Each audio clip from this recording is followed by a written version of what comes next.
ஒரு நாள் காலை நேரம் ஒரு குரு படுக்கையை விட்டு எழுந்திருக்கிறார். உடனே சீடர்களை பார்த்து எல்லாரும் இப்படி வாங்கங்கிறார்.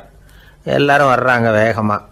என்னங்க வேணும் உங்களுக்கு அப்படிங்கிற மாதிரி எல்லாரும் குருவை பார்த்தாங்க பயபக்தியோட.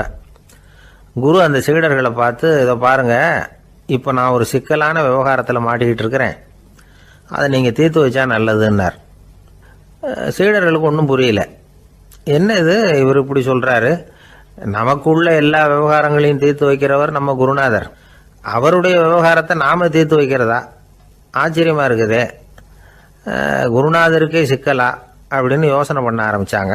இருந்தாலும் ரொம்ப பணிவாக கேட்டாங்க, சுவாமி உங்களுக்கே சிக்கலா?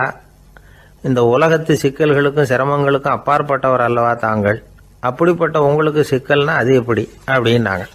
எனக்கு ஏற்பட்டிருக்கிற சிக்கல் அவ்வளவு பெருசு, ரொம்ப பெரிய விவகாரம் அது அப்படின்னார் குரு. கொஞ்சம் விவரமாக சொல்லுங்க அப்படின்னாங்க இவங்க. இப்போ அந்த குரு விவரத்தை சொன்னார். அதாவது நேற்று ராத்திரி நான் ஒரு கனவு கண்டேன். அந்த கனவில் நான் ஒரு பட்டாம்பூச்சியாக மாறிட்டேன். அப்படி மாறி ஒவ்வொரு மலராக பறந்து போய் உட்காந்து தேன் சாப்பிட்டேன் அப்படின்னார். சீடர்கள் இதை கேட்டதும் ரொம்ப திகைச்சு போயிட்டாங்க. என்ன இது, இது ஒரு பெரிய பிரச்சனையா? ஒரு சாதாரண கனவு கண்டதுக்காகவா இந்த காலை வேளையில் நம்மளையெல்லாம் குருநாதர் இவ்வளவு அவசரமாக கூப்பிட்டுருக்கார் அப்படின்னு நினச்சாங்க. இருந்தாலும் கேட்டாங்க, இதில் என்ன சிக்கல் சுவாமி? கனவுங்கிறது எல்லாருக்கும் வரத்தானே செய்யும் அப்படின்னார் ஒரு சீடர். சீடர்களே, பிரச்சனை அது இல்லை. நான் இன்னைக்கு காலையில் கண்ணு முழிச்சு பார்த்தப்போ நான் நானாக மறுபடியும் மாறிட்டேங்கிறத தெரிஞ்சுக்கிட்டேன். இதில் சிக்கல் என்னன்னா, இப்போ அந்த பட்டாம்பூச்சி தான் நானாக ஆயிட்டதாக கனவு கண்டுகிட்டு இருக்கா அப்படிங்கிறது தான். ஒரு மனுஷன் பட்டாம்பூச்சி ஆகிறதாக கனவு காண முடியுங்கிறப்போ அந்த பட்டாம்பூச்சியும் மனுஷனாக ஆகிறதாக கனவு காண முடியும் இல்லையா? இப்போ எனக்கு யதார்த்த நிலை தெரியணும், எது நிஜம்னு தெரியணும்.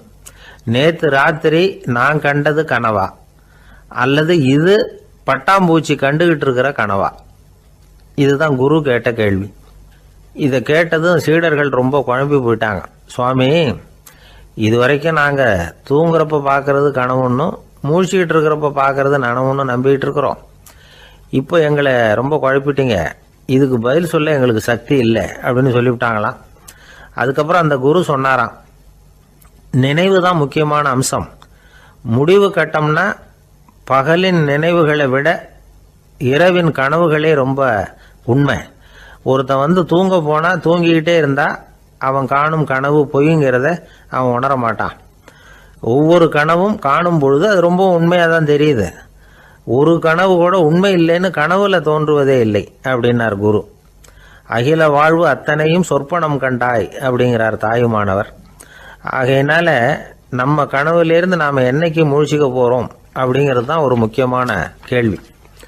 ஒருத்தர் வந்தார், காலில் கட்டோடு வந்தார். என்னங்க காலில் கட்டுன்னு? சார், நேற்று ராத்திரி தூக்கத்தில் எங்கள் வீட்டு கூரையில் ஏணியை சாத்தி வச்சு இறங்கினப்போ வழுக்கி விழுந்து காலை உடச்சிக்கிட்டேன்னார்.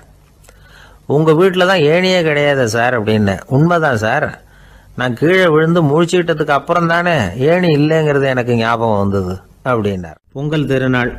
பொங்கல் திருநாள்னா இது ஏதோ அறுவடை திருநாள் அப்படின்னு சொல்லுவோம். அதாவது வருஷம் பூரா நாம் பாடுபட்டு அதனுடைய பலனை அனுபவிக்கிற நாள் அப்படிங்கிறது நாம் சொல்லிகிட்டு இருக்கிறது. இது முக்கியமாக இது ஒரு நன்றி அறிவிப்பு நாள் அப்படின்னு சொல்லுவாங்க. இன்றைக்கி நிறைய நன்றி அறிவிப்பு கூட்டம்லாம் நடந்துக்கிட்டு இருக்குல்ல, அது மாதிரி விவசாயிகள் நடத்துகிற ஒரு நன்றி அறிவிப்பு விழா இது. யாருக்கு நன்றி சொல்கிறாங்கன்னா ஆதவனுக்கு. அதாவது சூரியன் இல்லைன்னா விவசாயம் இல்லை. அதனால் ஆதவனுக்கு நன்றி செலுத்துகிற நாளாக இந்த பொங்கல் திருநாளை நாம் கொண்டாடுறோம். அதாவது இந்த பொங்கலில் விவசாயிகள்கிட்டேருந்து நிறைய பண்புகளை நாம் தெரிஞ்சுக்க வேண்டிய நாள் இது. விவசாயிகள் அவங்க விவசாயம் முன்னேறி இருக்கிற அளவுக்கு விவசாயிகளுடைய வாழ்க்கை தரம் முன்னேறலை. அந்த அளவுக்கு அவர்கள் நாட்டுக்காக உழைச்சிக்கிட்டு இருக்கிறாங்க. அந்த காலத்திலே அதை பற்றி ஒரு கதை சொல்கிறது உண்டு. ஒரு வயசான ஆள் நிலத்தில் ஏறு உழுதுகிட்டு இருந்தாராம். கிழிஞ்சு போன ஒரு சின்ன துண்டை தான் இடுப்பில் கட்டியிருந்தாராம். தலையில் ஒரு கந்தலை சுற்றி இருந்தார். உடம்பு பூரா சேரு, ரொம்ப ஏழை. ஏறு ஓட்டிகிட்டு இருக்கிறவர் வேறு எப்படி இருப்பார்? இருந்தாலும் அந்த ஆள் ரொம்ப ஜாலியாக பாட்டு பாடிக்கிட்டே ஏறு உழுதுகிட்டு இருந்தாராம். உடம்புல தான் அவர் ஏழையை தவிர மனசில் ஒரு ஏழையாக தெரியல. அந்த சமயத்தில் அந்த நாட்டு ராஜா அந்த பக்கமாக குதிரை மேலே வந்தாராம். வேட்டைக்கு போயிட்டு பரிவாரங்களோடு திரும்பி வந்துக்கிட்டு இருக்கிறார். ரொம்ப செல்வ செழிப்பில் இருக்கிற ராஜா அவர் இந்த வயசான விவசாயியை பார்த்துருக்கார். இந்த ஆள் ரொம்பவும் ஏழைங்கிறது அவர் பார்த்தாவே பளிச்சுன்னு தெரியுது. கட்டிக்கிறதுக்கு நல்ல துணி இல்லை, உடம்போ இழைச்சி போயிருக்குது, வயிறு முதுகில் போய் ஒட்டிக்கிட்டு இருக்கு, கண்ணு குழி விழுந்து போயிருக்குது. ஆனாலும் முகத்தை பார்த்தா சந்தோஷமாக இருக்கிற மாதிரி இருக்குது. இவ்வளோ உற்சாகமாக பாடிக்கிட்டு இருக்கிறாரே அப்படின்னு ஆச்சரியமாக நினச்சி பார்த்தார் அந்த ராஜா. சரி, அவர்கிட்ட கொஞ்சம் பேச்சு கொடுத்து பார்க்கலாம் அப்படின்னு முடிவு பண்ணார். ஐயா பெரியவரே, இப்படி கொஞ்சம் வர முடியுமான்னாராம். பொழுது போகிறதுக்குள்ளே நான் இந்த வயல் பூரா உழவு ஓட்டி ஆகணும், அதனால் பேசுகிறதுக்கு நேரம் இல்லை அப்படின்னாராம் அந்த பெரியவர். என்ன அவ்வளவு அவசரமாக? மீதி இருந்தால் நாளைக்கு உழுதக்கூடாதா? அது சரி, உனக்கு எத்தனை ஏக்கர் நிலம் இருக்குது அப்படின்னு விசாரிச்சிருக்கார் ராஜா. எனக்குன்னு சொந்தமாக உள்ளங்கை அளவு கூட நிலம் கிடையாது. இது எங்கள் முதலாளியோட நிலம். இதை பூராவும் உழுது முடித்தாதான் அவர் கூலி கொடுப்பார். நான் கூலிக்கு உழுதுகிட்டு இருக்கிறேன். உங்ககிட்ட பேசிக்கிட்டு இருந்தால் அவருக்கு துரோகம் பண்ணது மாதிரி ஆகிடும் அப்படின்னாராம். ராஜா குதிரையை விட்டு கீழே இறங்கினார். வரப்பில் நடந்து அந்த பெரியவர்கிட்டயே போனாராம். சரி, ஒரு நாள் பூரா உழுதா உனக்கு எவ்வளவு கூலின்னு கேட்டிருக்கார். 8 அணா கூலி கிடைக்கும்னாராம் அவர். இது ரொம்ப காலத்துக்கு முன்னாடி நடந்த ஒரு சம்பவங்கிறதுனால அப்போ 8 அணா கூலிங்கிறது ரொம்ப பெருசு. இருந்தாலும் அதுவும் அந்த ராஜாவுக்கு பெரிய கூலியாக தெரியல. இவ்வளவு தானா, இதை வச்சுக்கிட்டு நீ எப்படி காலம் தள்ளுற அப்படின்னாராம். ஒன்றும் கவலை இல்லை அப்படின்னாராம் அவர். ராஜாவுக்கு ரொம்ப ஆச்சரியமாக போச்சு. 8 அணா கூலி வாங்குகிற இந்த ஆள் கவலை இல்லாமல் இருக்கிறார், ஏராளமான வசதியோடு இருக்கிறன்னா கவலை இல்லாமல் வாழ முடியலையே அப்படின்னு நினச்சி பார்த்துருக்கார். அது சரி, 8 அணாவில் எப்படி குடும்பம் நடத்துகிற அப்படின்னு கேட்டாராம்.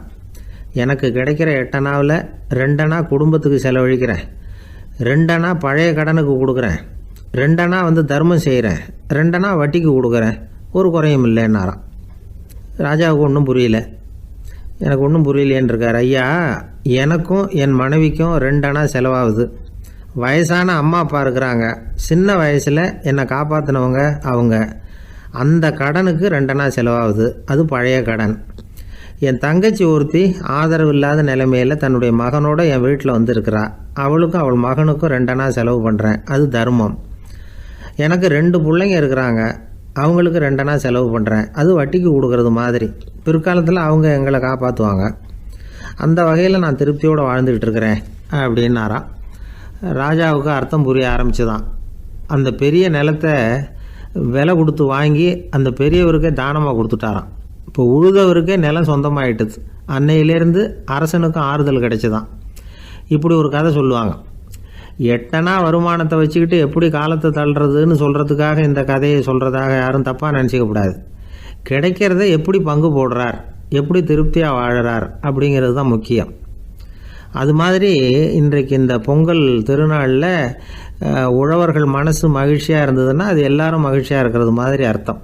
அதனால் அவர்கள்ட்டேருந்து நாம் பாடம் கற்றுக்கணும். சில உழவர்கள் தங்கள் நிலத்தில் விளையிறத தாங்கள் சாப்பிட மாட்டாங்க, அடுத்தவங்கள்ட்ட விற்றுட்டு சந்தையில் போய் வேறு அரிசி வாங்கிட்டு வந்து தான் இவங்க சாப்பிடுவாங்க. அப்படிப்பட்ட விவசாயிகள்லாம் இது உண்டு. பங்கிடுகிற பண்பை உழவர்கள்ட்டேருந்து கற்றுக்கொள்ளுங்கள் அப்படிம்பாங்க. ஒரு ஆள் நிம்மதியாக மகிழ்ச்சியாக இருந்தானா, உங்கள் நிம்மதிக்கும் மகிழ்ச்சிக்கும் என்ன காரணம்னு கேட்டிருக்கார் இன்னொருத்தர். என்கிட்ட இருந்தது பூராவையும் என் பிள்ளைங்களுக்கு சமமாக பங்கு போட்டு கொடுத்துட்டேன், எனக்குன்னு எதுவுமே வச்சுக்கல, அதுதான் நிம்மதிக்கு காரணம்ன்றிருக்கான். உங்ககிட்ட இருந்தது எவ்வளவு இருந்தது அப்படின்னு கேட்டிருக்காரு அவர். மொத்தமாக ஒரு 50,000 ரூபா இருக்கும் அப்படின்னு இருக்கான். அவ்வளவும் பணமாகவே இருந்ததா அப்படின்னு கேட்டிருக்காங்க இவங்க. இல்லைங்க, அவ்வளவும் கடன், அதை தான் பிரித்து கொடுத்துருக்கேன் பிள்ளைங்க கிட்ட அப்படின்னு நானும். அவன் ஒரு மனிதர், அவர் யாருக்கிட்டே தொலைபேசியில் பேசிகிட்டு இருக்கிறார். கொஞ்சம் தூரத்தில் நாம் நிற்கிறோம். எட்டத்தில் இருந்துக்கிட்டு அவரை கவனிக்கிறோம். அவர் ஃபோனில் பேசுகிறத, அவர் பேசுகிற வார்த்தைகள் என்ன அப்படிங்கிறது நம்ம காதில் விழலை. ஆனாலும் அவர் பேசிக்கிட்டு இருக்கிறது நல்ல செய்தியா கெட்ட செய்தியா அப்படிங்கிறத நம்மளால் யூகிக்க முடியும். மகிழ்ச்சியான செய்தியை பேசும்போது முகம் மலருது, புன்னகை போக்குது. இதில் ஒன்று நீங்கள் கவனிக்கணும். தொலைபேசியில் நாம் பேசுகிறப்போ நம்மோட பேசுகிறவர் எதிரில் இல்லை. அவர் தொலைபேசி வழியாக நம்ம குரலை மட்டும்தான் கேட்க போகிறார், நம்ம முகத்தை அவர் பார்க்க போகிறதில்ல. அப்படி இருந்தும் அப்போ நம்ம முகம் ஏன் மலரணும் அப்படின்னா இதுதான் உடல் மொழி, பாடி லாங்குவேஜ் அப்படின்னு சொல்கிறாங்க. நம்ம அறியாமலேயே நம்ம உடம்பு செய்திகளை தெரிவிக்குது பாருங்கள், அதுதான் உடல் மொழி. ஒரு மனிதர் தொலைபேசியில பேசிக்கிட்டு இருக்கிறத நீங்க தூரத்துல இருந்து கவனிச்சுக்கிட்டே அவர் நண்பரோட பேசுறாரா, மனைவியோட பேசுறாரா, குழந்தையோட பேசுறாரா, இல்ல மேல் அதிகாரி கிட்ட பேசுறாரா, அல்லது அவருக்கு கீழே பணிபுரிகிறவர்கள் கிட்ட பேசுறாரா அப்படிங்கிறத கண்டுபிடிக்கலாம். அதுக்கு காரணம் அவருடைய உடல் மொழி. இந்த உடல் மொழி கூட நம்ம வாழ்க்கையின் முன்னேற்றத்துக்கு பயன்படும். இதை பற்றியெல்லாம் கூட சில நிபுணர்கள் ஆராய்ச்சி பண்ணி பார்த்துருக்குறாங்க. அவங்க சில விவரங்களை சொல்கிறாங்க. குறிப்பாக ஒருத்தர் தன்னுடைய நாற்காலியில் கிட்டத்தட்ட படுத்துக்காத குறையாக உட்காந்துருக்கிறாருன்னு வச்சுக்கோங்க. எதிர இருக்கிறவர் பேசுறது அவருக்கு பிடிக்கலன்னு அர்த்தமா.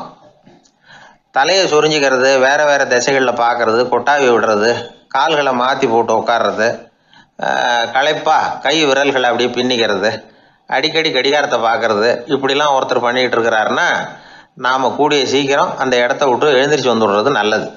ஏன்னா இதெல்லாம் அவருடைய சலிப்பு, சோர்வு, ஆர்வமின்மை இதுக்கு அடையாளங்கள். நம்முடைய பேச்சு அவரை சலிப்படைய வச்சுட்டுதுன்னு அர்த்தம். அவர் ரொம்பவும் சோர்ந்து போயிட்டாருன்னு பொருள். நம்முடைய பேச்சில் அவருக்கு ஆர்வம் இல்லைன்னு அர்த்தம். அதே நேரத்தில் நாற்காலியின் நுனியில் அமர்ந்து உடலை முன்னுக்கு நகர்த்தி எதிர இருக்கிறவரின் கண்களை பார்த்துக்கிட்டே பேசினாலும் சரி அல்லது பேச்சை கேட்டாலும் சரி, உங்கள் பேரில் மற்றவங்களுக்கு உள்ள பிடிப்பு அதிகரிக்கும். நாம் எப்படிப்பட்டவருங்கிறத நம்ம உடம்பும் நடை உடை பாவனையும் அடுத்தவங்களுக்கு காட்டி கொடுத்துரும். உங்கள் உடம்பு, உங்கள் பார்வை, நடை, உட்கார்ற விதம் இதை வச்சுக்கிட்டே நீங்கள் பொறுப்புள்ளவரா, முரடரா, அலட்சியமானவரா, மரியாதை தெரிஞ்சவரா, அடக்கமானவரா, நம்பிக்கைக்கு உரியவரா, நாணயம் இல்லாதவரா, பயந்தவரா, திறமைசாலியா, அப்பாவியா அப்படிங்கிறதையெல்லாம் கண்டுபிடிச்சிடலாம். அதனால் இந்த உடல் மொழியை புரிஞ்சுக்கிட்டு நம்மளை கொஞ்சம் சரிப்படுத்திக்கிட்டோம்னா வாழ்க்கையில் சுலபமாக பல காரியங்களை சாதிக்க முடியும். ஒரு மனநல மருத்துவமனை, அங்கே ஒருத்தர் ஒரு நாற்காலியில் உட்காந்துக்கிட்டு கார் ஓட்டுறது மாதிரி அப்படி பாவனை பண்ணிகிட்டு இருந்தார். ஸ்டியரிங்கை திருப்புறது மாதிரி, பின்னாடி வர்ற வண்டியை நிற்க சொல்கிறது மாதிரி, அப்புறம் இவர் ஒதுங்கிக்கிட்டு அவருக்கு வழி விடுறது மாதிரி, இப்படிலாம் சேட்டைகள் பண்ணிக்கிட்டு இருந்தார் மனநல மருத்துவமனையில். இதை பார்த்துக்கிட்டு இருந்த ஒருத்தர் பக்கத்தில் இருந்த இன்னொருத்தர்கிட்ட கேட்டார், இவர் ஏன் இப்படி பண்ணுறாரு, இவருக்கு ஏன் அப்படி வந்தது நிலைமை அப்படின்னு சொல்லி அவர் விசாரித்தார். அப்போ அவர் விவரம் சொன்னார். வேற ஒன்றும் இல்லைங்க, இவருக்கு கார் ஓட்டணும்னு ஆசை ரொம்ப காலமாக, அது நிறைவேறாமல் போயிட்டுது. அதுக்கப்புறம் அவர் மனநோயாளியாக மாறிட்டார். இங்கே அழைச்சிட்டு வந்தாங்க. இங்கே அழைச்சிட்டு வந்ததுலேருந்து அப்படி தான் பண்ணிகிட்டு இருக்கிறார். அவர் கார் ஓட்டுறது மாதிரிலாம் பாவனை பண்ணிகிட்டு இருப்பார், திருப்புறது மாதிரி பண்ணுவார், பின்னாடி வர்றவங்களுக்கு இடம் விடுவார், இப்படிலாம் செய்கிறார் அப்படின்னு விவரம் சொன்னாங்க. நீங்கள் சொல்லப்படாதா, இப்போ நீங்கள் கார் ஓட்டல, வெறும் நாற்காலியில் தான் உட்காந்துருக்குறீங்க அப்படின்னு நீங்கள் சொல்லப்படாதா அவருக்கு அப்படின்னு கேட்டாங்க. அது முடியாதுங்க, ஏன்னா அந்த காரை கழுவுறதுக்காக அவர் தினமும் எனக்கு 10 ரூபா கொடுத்துக்கிட்டு இருக்கிறார் அப்படின்னாராம் அங்கே வேலை செஞ்சுக்கிட்டு இருந்த ஒருத்தர். அதனால் வாழ்க்கையில் நாம் இந்த உடல் மொழியை புரிஞ்சுக்கணும். உடல் மொழிங்கிறது இப்போ ஆரம்பத்தில் சொன்னது மாதிரி அந்த தொலைபேசியில் பேசுகிறவங்கள தூரத்திலிருந்து பார்த்தாவே அவர் யாருக்கிட்ட பேசுகிறார், என்ன பேசுகிறாருன்னு தெரியும். நம்ம முகத்தை நல்லா வச்சுக்கணும். உடல் மொழியை நம்ம புரிஞ்சுக்கிட்டு பயன்படுத்த ஆரம்பித்தோம்னா எந்த முயற்சி பண்ணினாலும் அதில் வெற்றி நிச்சயம். ஒரு குழந்தை அம்மா கிட்ட போச்சு, அம்மா என்னை தூக்கிக்க. உடனே அந்த அம்மா அந்த குழந்தைய தூக்கி இடுப்புல வச்சுக்கிறாங்க. எந்த பக்கம் வச்சுக்கிறாங்க? இடது பக்கம். பொதுவா குழந்தைய தூக்குறவங்க யாரும் வலது பக்கம் இடுப்புல வச்சுக்கிறது இல்ல. விவரம் தெரியாத சில ஆம்பளைகளை அப்படி தூக்கி வச்சுக்கிட்டு அலையிறது உண்டு. ரொம்ப காலமாவே குழந்தைகளை இடுப்புல இடது பக்கமா வச்சிருக்கிற பழக்கம் தான் இருந்து வந்திருக்குது. இதுக்கு ஆய்வாளர்கள் என்ன காரணம் சொல்றாங்க தெரியுமா? அப்படி இருந்தாதான் குழந்தை சொல்றத, குழந்தை நினைக்கிறத தாயினால நல்லா உணர முடியுதாம். இடது பகுதி ஆட்சி பண்றது, குறிப்பா காதின் தலைமையாக இருக்கிறது வலது பக்கம் தான். அதனால தாய் குழந்தைக்கு பதில் சொல்லவோ, அது என்ன கேக்குதுங்கிறத சீக்கிரமா புரிஞ்சுக்கிட்டு நடந்துக்கவோ அதுதான் சௌரியம் அப்படின்னு ஆய்வாளர்கள் இதுக்கு காரணம் சொல்றாங்க. இதனால என்ன ஆகுதான், தாய்க்கும் குழந்தைக்கும் நெருக்கம் அதிகமாகுதான், குழந்தைக்கும் பாதுகாப்பு அதிகமா. அது மட்டும் இல்ல, ஒரு தாய் தன்னுடைய குழந்தைய இடுப்புல சுமக்கிறதுனால அவள் நினைக்கிறத, அவளோட இதய துடிப்ப குழந்தை உணர்தான். 9 மாதத்துக்கு அதிகமா இருந்த இடம் இல்லையா, அதனால அவளை பத்தி நல்லா அறிந்து கொள்ளுகிற வாய்ப்பும் குழந்தைக்கு கிடைக்குது. நம்ம முன்னோர்கள் ரொம்ப காலத்துக்கு முன்னாடியே வலது கையை பார்க்க ஆரம்பிச்சிட்டாங்களாம். அவங்க பயன்படுத்திய கல் ஆயுதங்கள்லாம் வலது பக்கமா தான் தீட்டப்பட்டிருக்குது. அதுல இருந்து நமக்கு என்ன தெரியுதுன்னா வலது கையை தான் உபயோகப்படுத்தி இருக்கிறாங்கிறது தெரியுது. இப்படி எல்லாம் இருந்தா கூட இன்னைக்கு நம்மள 10ல் ஒருத்தருக்கு ஒரு பழக்கம் உண்டு, அது இடது கை பழக்கம். ஆனாலும் 2 கைகளும் ஒற்றுமையா இருக்கிறதுக்கு தான் ரொம்பவும் முயற்சி பண்ணுதான். இப்போ வலது கை பழக்கம் உள்ளவங்க பேசுறதுக்கு எழுதுறதுக்கு செயல்படுத்துற தலைமையகம் தலையின் பின்புறம் பிடரியில் இருக்குது. இடது கை பழக்கம் உள்ளவங்களுக்கு மூளையில 2 பக்கங்கள்லயும் தலைமையகம் இருக்குது. இது விஞ்ஞானிகள் சொல்றது. எத்தனையோ மேதைகள் இடது கை பழக்கம் உள்ளவங்களா இருந்திருக்கிறாங்க. அமெரிக்க மேதை பெஞ்சமின் பிராங்க்லின், இத்தாலிய ஓவியர் லியோனார்டோ டாவின்சி, இப்படி நிறைய பேர் இருந்திருக்கிறாங்க, இப்பவும் இருக்கிறாங்க. காலங்காலமா இயல்பாவே இடது கை பழக்கம் இருந்து வந்திருக்குது. அப்படி இருக்கிறப்போ வலது கை எப்போ இடது கைய வென்றது, ஜெயிச்சது அப்படிங்கிற விவரம் இன்னமும் யாருக்குமே புரியல. ஆய்வாளர்களுக்கும் புரியல. அவங்களும் யோசிச்சுக்கிட்டு இருக்கிறாங்க. உலகம் இடது பக்கமா தான் சுத்துது. வானத்துல இருக்கிற வெள்ளி வீதி, அப்புறம் அணுவுல இருக்கிற துணுக்குகள், உடம்புல இருக்கிற அமினோ அமிலம், இப்படி எல்லாமே இடதுபுறமா தான் இயங்கிட்டு இருக்குது. இவ்வளவு செய்திகள் இடது கைக்கு ஆதரவா இருக்கிறப்போ அது எப்படி வலது கை கிட்ட ஏமாந்தது அப்படிங்கிற ரகசியம் இன்னமும் யாருக்கும் தெரியலையா. இது சம்பந்தமா ஆராய்ச்சி பண்றவங்களுக்கு இது இன்னமும் ஒரு பிரச்சனையா தான் இருக்குதான். இப்படி இடது கை ஒதுங்கிட்டதுனால இப்பெல்லாம் வலது கைக்கு தான் மரியாதை அதிகமா போச்சு. ஒரு ஆசாமி இடது கையில கட்டு போட்டுட்டு வந்தானா, கையில என்னப்பா கட்டுன்னு விசாரிச்சிருக்கிறார் ஒருத்தர். ஒரு இயந்திரத்தை பிரிச்சு ரிப்பேர் பார்த்துக்கிட்டு இருந்தேன், மறுபடியும் அதை ஓட விட்டு பாக்குறப்போ இடது கை விரல் மாட்டிக்கிட்டது, அதுதான் கட்டு அப்படின்னு இருக்கான். நல்ல வேளை வலது கை மாட்டியிருந்தா உன்னால சாப்பிட கூட கஷ்டமா போயிருக்குமே என்னார் அவர்.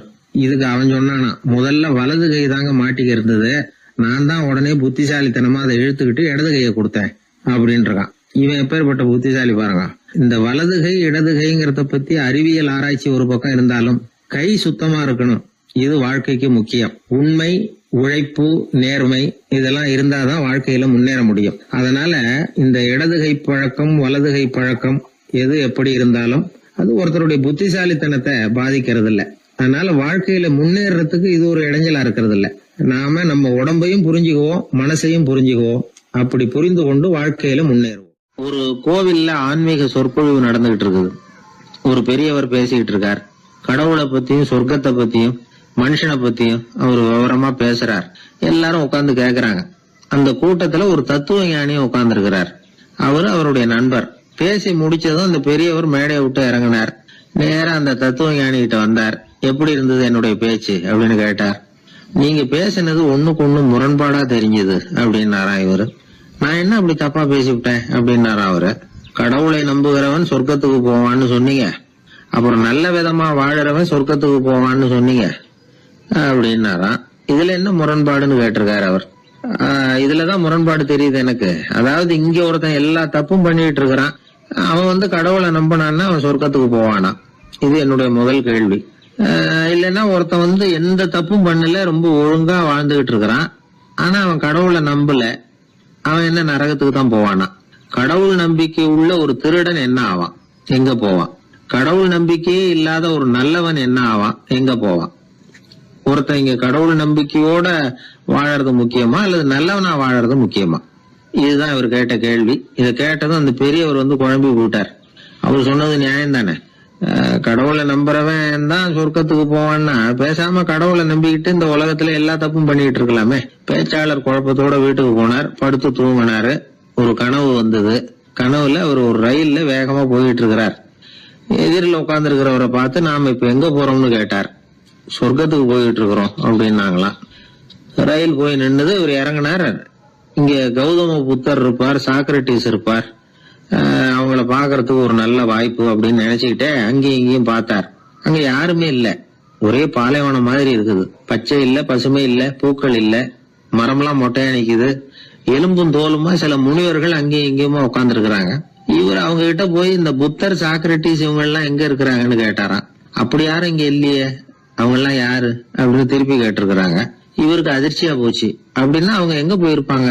உடனே ரயில் நிலையத்துக்கு ஓடி வந்தார். அப்பதான் நரகத்துக்கு ஒரு ரயில் புறப்பட்டு இருந்தது. அங்க இருந்து அதுல ஏறி உட்கார்ந்தார். ரயில் வேகமா போச்சு. நரகம் நெருங்க நெருங்க காற்று குளிர்ச்சியா வீச ஆரம்பிச்சுதான். வெளியில பசுமையா இருந்துதான். அழகான மலர்கள், அழகான நீர்நிலைகள், நந்தவனங்கள், ரொம்ப அருமையா இருக்குது. ரொம்ப அங்க இருந்தவங்க எல்லாம் ரொம்ப மகிழ்ச்சியா உல்லாசமா வேற இருந்திருக்கிறாங்க. எங்க பார்த்தாலும் ஆடல் பாடல் உற்சாகம். இவரு ரயில விட்டு இறங்கினார். அவருக்கு சந்தேகம், இதுவா நரகம் அப்படின்னு விசாரிச்சிருக்காரு. ஆமா இதுதான் நரகம் நாங்களாம். எனக்கு ஒரு சந்தேகம் இருக்காரு. என்னன்னு கேட்டிருக்காங்க. கௌதம புத்தரும் சாக்ரட்டிஸும் லாவோஸும் இவங்க மாதிரி இன்னும் பல பேரும் கடவுள் நம்பிக்கை இல்லாதவங்க அவங்க எல்லாம் இங்க இருக்கிறாங்களா அப்படிங்கறதுதான் என்னுடைய சந்தேகம் அப்படின்னாராம். இப்ப அவங்க சொல்லியிருக்கிறாங்க, இப்ப நீங்க பாக்குறீங்களே பசுமையும் பச்சை பயிர்களும் ஆடல் பாடல்களும் அழகிய மலர்களும், இது எல்லாமே கௌதம புத்தரும் சாக்ரட்டிஸும் அது மாதிரி மகான்களும் இங்க வர ஆரம்பிச்ச பிறகுதான் உண்டாக ஆரம்பிச்சது. இந்த பிரதேசத்தை அவங்க அப்படியே மாத்திவிட்டாங்க. இப்போலாம் இங்க இருக்கிறவங்க யாரும் சொர்க்கத்துக்கு போறதுக்கே ஆசைப்படுறது இல்ல அப்படின்னாங்களாம். இந்த அதிர்ச்சியிலேயே அந்த பெரியவர் கனவு கலைஞ்சி முடிச்சுக்கிட்டார். இதுல இருக்கிற கருத்து என்னன்னா, நல்லவர்கள் எங்க இருக்கிறாங்களோ அந்த இடத்துக்கு பேரு தான் சொர்க்கம். சொர்க்கம் நரகம்ங்கிறதெல்லாம் ஆன்மீக பண்புகள், அவ்வளவுதான். ஒரு ஊர்ல 2 இணைபிரியாத நண்பர்கள். ஒருத்தன் கேட்டான், இப்ப கடவுள் நம்ம முன்னாடி உங்க 2 பேர்ல யாராவது ஒருத்தர் மட்டும் என்னோட சொர்க்கத்துக்கு வரலாம் அப்படின்னு கூப்பிட்டா நீ என்ன சொல்லுவேன்னு கேட்டானா. இவன் ரொம்ப பெருந்தன்மையா உன்னையே அழைச்சிட்டு போக சொல்லிடுவேன் அப்படின்ட்டு இருக்கான். அப்படின்னா உனக்கு சொர்க்கம் வேணாமான்னு கேட்டிருக்கான் அவன். நீ என்ன விட்டுட்டு போனாவே அப்புறம் இந்த பூலோகமே எனக்கு சொர்க்கம் தாண்டா அப்படின்னு நானா இவன். அவர் ஒரு பெரிய குடும்பத்துல பிறந்தவர். இருக்கிற சொத்துக்கள் எல்லாத்தையும் வாரி வழங்கி விட்டு காட்டுக்கு புறப்பட்டார் தவம் செய்யறதுக்காக. இருந்தது ஊராவும் கொடுத்துட்டார். இனிமே எதுவுமே இல்லை கொடுக்கறதுக்கு. அப்போ கடைசியா ஒருத்தன் கையை நீட்டினானா, ஐயா ஏதாவது கொடுங்கன்னு இருக்கான். அவர் பார்த்தார், கட்டி இருக்கிற வேட்டியை தவிர வேற எதுவுமே இல்லை. 8 முழம் பட்டு வேட்டி ஜரிகை கரையோடு இருக்குது. கடைசியாக அதை தான் எடுத்துக்கிட்டு அவர் புறப்பட்டு இருக்கார். அவர் பார்த்தார், எதிரில் அவன் பரிதாபமாக நின்றுட்டு இருக்கிறான். அந்த 8 முழ வேட்டியை 2ஆ கிழிச்சார். 4 முழத்தை அவங்ககிட்ட கொடுத்தாரு. மீதி 4 முழத்தை தன்னுடைய இடுப்புல கட்டிட்டு அவர் காட்டுக்கு போயிட்டார். இவன் என்ன பண்ணான் தெரியுமா? கையில கிடைச்ச 4 முழத்தை எடுத்துக்கிட்டு கடை வீதிக்கு போனான். பழைய பட்டு வேட்டி ஜருகை இதையெல்லாம் விலைக்கு வாங்குற வணிகர் ஒருத்தர் இருக்கார். அவர்கிட்ட போனான். இதை விலைக்கு எடுத்துக்கிறீங்களா அப்படின்னு கேட்டிருக்கான். அவர் வாங்கி பார்த்துருக்காரு. ஆஹா, இது ரொம்ப அருமையான வேட்டி, விலை உயர்ந்த ஜருகை, இது ஏது உனக்கு அப்படின்னு கேட்டாரான். அவன் நடந்தது சொல்லியிருக்கான். அப்படின்னா ஒன்று செய்ய, இந்த வேட்டியோட இன்னொரு பாதியையும் மெதுவாக வாங்கிட்டு வந்துரு, உனக்கு நிறைய பணம் தர்றேன் அப்படின்னாரான் அந்த வணிகர். இவன் கொஞ்சம் யோசனை பண்ணி பார்த்தான். கொஞ்சம் இருங்க, வந்துடுறேன் அப்படின்னு சொல்லிவிட்டு நேராக காட்டுக்கு போனான். அவர் எங்கே இருக்காருன்னு தேடி கண்டுபிடிச்சான். அவர் ஒரு இடத்துல தவக்கோலத்தில் இருக்கிறார். கட்டியிருந்த இடவேட்டியும் அவர் அறியாமல் நழுவி கீழே விழுந்து கிடக்குது. இவனுக்கு ரொம்ப வசதியாக போச்சு. அவரை கேட்க வேண்டிய அவசியமே இல்லை. மெதுவாக சத்தம் போடாமல் அடி மேலே அடி வச்சு நெருங்கினான். அவர் கண்ணை மூடிக்கிட்டு அவர் பாட்டு நின்றுட்டு இருக்கிறார். இவன் மெதுவாக போய் கீழே கிடந்த அந்த துணியை எடுத்துக்கிட்டு சத்தம் போடாமல் திரும்பி நடந்தான். ஒரு 2-3 அடி எடுத்து வச்சிருப்பான். அப்படி ஓட ஆரம்பிக்கிற சமயத்தில் அவன் காலில் கீழே கிடந்த முள்ளு ஒன்று நறுக்குன்னு தச்சு விட்டுது. வலி தாங்க முடியாமல் அம்மான்னு கத்தியிருக்கான். இந்த சத்தத்தினால கண்ணை மூடி நின்றுகிட்டு இருந்த அவரோட தவம் கலைஞ்சது. மெல்ல கண்ணை திறந்து பார்க்குறார். தன் இடையில இருந்த வேட்டி அவன் கையில் இருக்கு. இப்போ அவர் நினைக்கிறார், என்ன நினைக்கிறாருன்னா, இந்த வேட்டி மீது நான் வைத்த ஆசையல்லவா அவனை திருடனாக ஆக்கி விட்டது அப்படின்னு நினைச்சாராம். இந்த வேட்டி மேல நாம வச்ச ஆசை அவனை திருடும்படி ஆக்கி விட்டதே அப்படின்னு நினைச்சாராம். இது எப்பேற்பட்ட மனநிலை அப்படிங்கிறத கொஞ்சம் யோசனை பண்ணி பாருங்க. தான் ஒரு பொருள் மேல வச்ச பற்று இன்னொரு மனிதன் திருடனாக ஆகிறதுக்கு காரணம் ஆயிட்டுதேன்னு நினைக்கிறார். அப்படி நினைச்ச அந்த பெரியவர் யார் தெரியுமா? அவர் தான் மகாவீரர். இழந்துட்டேங்கிறிய, நீ என்னத்தை கொண்டுகிட்டு வந்த எங்க இழந்துடுறதுக்கு? நீ என்னத்தை உண்டாக்குன இது அழிஞ்சுட்டுதுன்னு சொல்றதுக்கு? இதுதான் அவருடைய சிந்தனை. இன்றைக்கு நம்ம சிந்தனையெல்லாம் வேற மாதிரி இருக்குது. ஒருத்தன் நடுத்தருவில் உட்காந்து அழுதுகிட்டு இருந்தான். அந்த வழியா வந்தவர் ஒருத்தர், ஏன்பா அழறேன்னு கேட்டாராம். 5 ரூபா சார், இந்த இடத்துல விழுந்துட்டுது, ரொம்ப நேரமா தேடுறேன், கிடைக்காது போல இருக்கு அப்படின்னு சொல்லிவிட்டு அழறான். எப்போ தொலைஞ்சதுன்னு கேட்டாராம் அவரு. அது எனக்கு தெரியாது சார், பணத்தை தொலைச்சவன் தேடி பார்த்துட்டு போயிட்டான், நான் அவனுக்கு பின்னாடி தேட வந்தவன் அப்படின்னு நானா. இவன் அள்ள அள்ள குறையாதது அட்சய பாத்திரம், அது நமக்கு தெரியும், கேள்விப்பட்டிருக்கிறோம். ஆனால் போட போட நிரம்பாத ஒரு பாத்திரம் உண்டு. அது என்ன தெரியுமா? நம்மள பல பேர்கிட்ட அந்த பாத்திரம் உண்டு. அதுதான் பேராசை அப்படிங்கிற பாத்திரம். அதை நிறைவு செய்யவே முடியாது. பேராசையை பற்றி சுஃபி இலக்கியத்தில் ஒரு பிரபலமான கதை உண்டாம். அதை ஒரு பெரியவர் எடுத்து சொல்லியிருக்கிறார். ஒரு மன்னர் நகர்வலம் போயிட்டு இருக்கார். ஒரு பிச்சைக்காரன் மன்னர் எதிரில் வரான். பிச்சை போடுங்கிறான். என்னுடைய அமைதியை கெடுக்காதே போங்கிறார் மன்னர். அவன் சிரிக்கிறான். அரசே, உங்களுடைய அமைதி கிடக்கூடிய நிலையில் இருந்தா அதுக்கு பேர் அமைதியே கிடையாது அப்படின்னு நானா. எதிரில் நிக்கிறது வெறும் பிச்சைக்காரன் இல்லை, யோகி அப்படிங்கிறத மன்னர் புரிஞ்சுக்கிட்டார். துறவியே, உங்களுக்கு என்ன வேணும்னாலும் கேளுங்க, கொடுக்குறேன்னாராம். அந்த துறவி மறுபடியும் சிரிக்கிறார். அரசே, உங்களால முடியாததையெல்லாம் கொடுக்க முடியும்னு சத்தியம் செய்யாதீங்க அப்படின்னார். மன்னருக்கு கோபம் வந்துட்டுது. என்ன இவர் இப்படி சொல்றாரு அப்படின்னு நினைச்சார். நகர் வலத்தை பாதியிலேயே நிறுத்தினார். வாங்க அரண்மனைக்குன்னார். துறவியை அழைச்சிக்கிட்டு அரண்மனைக்கு வந்துட்டார். துறவி தன்கிட்ட இருந்த பிச்சை பாத்திரத்தை நீட்டினார். இது நிறைய எனக்கு பொற்காசுகள் வேணும் அப்படின்னாராம். அவ்வளவுதானா, இது ஒரு பெரிய காரியமா அப்படின்னு கையை தட்டினாராம் மன்னர். ஒரு பெரிய தாம்பாளம் நிறைய பொற்காசுகள் வந்து சேர்ந்தது. அதை அள்ளி போட்டார். போட போட அந்த பிச்சை பாத்திரம் நிரம்பவே இல்லை. பொற்காசுகள் போட போட அவ்வளவையும் உள்ள வாங்கிக்கிட்டே இருக்குது. அரசாங்க கஜானாவே காலி ஆயிட்டுது. மூட்டை மூட்டையா பொற்காசுகளை கொட்டி பார்த்துட்டாங்க. அது முழுங்கிக்கிட்டே இருக்குது. கடைசி வரைக்கும் அந்த பிச்சை பாத்திரம் வந்து நிரம்பவே இல்லை. அரசர்கிட்ட இருந்த கர்வம் போயிட்டுது. அப்படியே பொத்துன்னு துறவி காலில் விழுந்தார். அப்போ அந்த துறவி சொன்னாராம், மன்னா, இந்த பிச்சை பாத்திரத்தை உங்களால மட்டும் இல்லை, வேற யாராலையும் நிரப்ப முடியாது. அதுக்கு என்ன காரணம்னா, இது வந்து சாதாரண பிச்சை பாத்திரம் இல்லை, பேராசைகளோட வாழ்ந்து செத்து போன ஒரு மனிதனின் மண்டை ஓடுது அப்படின்னாராம். பாருங்க, இதுதான் அந்த சுஃபி இலக்கிய கதை. செத்த பிறகும் நிறைவு இல்லைன்னா அது எப்பேற்பட்ட பேராசையா இருக்கும்னு யோசிச்சு பார்த்துங்க. நம்மால் ஒருத்தர் கல்யாணம் பண்ணிக்க பொண்ணு பார்த்துக்கிட்டு இருந்தார். அழகு, அறிவு, படிப்பு எதுவும் தேவையில்லை, பணம் மட்டும் இருந்தா போதும் அப்படின்னு பார்க்குறவங்க கிட்ட எல்லாம் சொல்லி வச்சார். ரொம்ப நாளைக்கு அப்புறம் ஒரு பணக்காரர் கிடைச்சார். அவர் சொன்னார், இதை பாருங்க, எனக்கு 20 வயசுல ஒரு மகள், அவளை நீங்க கல்யாணம் பண்ணிக்கிட்டா 2 லட்சம் பணம் கொடுப்பேன். 25 வயசுல ஒரு பொண்ணு, அவளை கல்யாணம் பண்ணிக்கிட்டா 2.5 லட்சம் தருவேன். 30 வயசுல ஒரு பொண்ணு இருக்கா, அவளை கல்யாணம் பண்ணிக்கிட்டா 3 லட்சம் தருவேன். என்ன சொல்ற அப்படின்னாராம். இவன் கொஞ்ச நேரம் யோசிச்சு பார்த்துருக்கான். அதுக்கப்புறம் மெதுவா அவரை நிமிர்ந்து பார்த்து, ஏன் சார், உங்ககிட்ட 50 வயசுல ஏதாவது பொண்ணு இருக்கா அப்படின்னு கேட்டானா. ஒரு ஊர்ல ஒரு ஞானி இருக்கிறார். ரொம்ப பெரிய ஞானி, ரொம்ப வயசாயிட்டுது. கடைசி காலத்துல அவர்கிட்ட சில பேர் வந்தாங்க. உங்க குரு யார் அப்படின்னு கேட்டாங்க. அவர் நிமிர்ந்து பார்த்தார். எனக்கு ஆயிரக்கணக்கான குருமார்கள் உண்டு, அவங்க பேரெல்லாம் சொல்லணும்னா இந்த காலம் பத்தாது, ஆனா முக்கியமான ஒரு 3 பேரை பத்தி மட்டும் உங்களுக்கு சொல்றேன் அப்படின்னாராம். அப்புறம் சொன்னார், அந்த 3 பேர்ல ஒருத்தன் ஒரு திருடன். ஒரு சமயம் ஒரு பாலைவனம் வழியா நான் போய்கிட்டு இருந்தேன். அப்போ வழி தவறி போய் ஒரு கிராமத்துக்கு போயிட்டேன். அது இருட்டு நேரம், நடு ராத்திரி, ஊரே உறங்கி போச்சு. அந்த நேரத்தில் ஒரு ஆள் மட்டும் ஒரு வீட்டு சுவத்தில் ஏதோ பண்ணி உள்ளே நுழையிறதுக்கு முயற்சி பண்ணிட்டு இருக்கிறான். அவங்கிட்ட போய் நான் இன்னைக்கு இங்கே எங்கே தங்க முடியும் அப்படின்னு கேட்டேன். அதுக்கு அவன், இந்த ராத்திரி வேளையில் அது ரொம்ப சிரமம், ஒரு திருடனோட உங்களால் தங்க முடியும்னா நீங்கள் என்னோட தங்கலாம் அப்படின்னா. நான் அவங்க கூட 1 மாதம் தங்கியிருந்தேன். ஒவ்வொரு நாள் ராத்திரியும், இப்போ நான் என்னுடைய வேலைக்கு போகிறேன், நீங்கள் ஓய்வு எடுத்துக்கோங்க அப்படின்னு சொல்லிவிட்டு போவான். அவன் திரும்பி வந்த உடனே உனக்கு ஏதாவது கிடைச்சிதான்னு நான் கேட்பேன். அதுக்கு அவன், இன்னைக்கு ராத்திரி ஒன்றும் இல்லை, நாளைக்கு மறுபடியும் முயற்சி பண்ணுவேன் அப்படின்பா. எப்பவும் அவன் நம்பிக்கை இழந்ததே கிடையாது, எப்பவும் சந்தோஷமாகவே இருப்பான். நானும் ரொம்ப காலமாக தியானம் பண்ணிக்கிட்டே இருந்தேன், ஒன்றுமே நடக்கலை. ஆனால் நான் என்ன பண்ணேன் தெரியுமா, மனசு வருத்தப்படும், நம்பிக்கை இழந்துருவேன். அப்போல்லாம் அந்த திருடனுடைய விடாமுயற்சி தான் ஞாபகத்துக்கு வரும். அதனால் அந்த திருடன் எனக்கு ஒரு குரு. என்னுடைய 2வது குரு யாருன்னா அது ஒரு நாய்.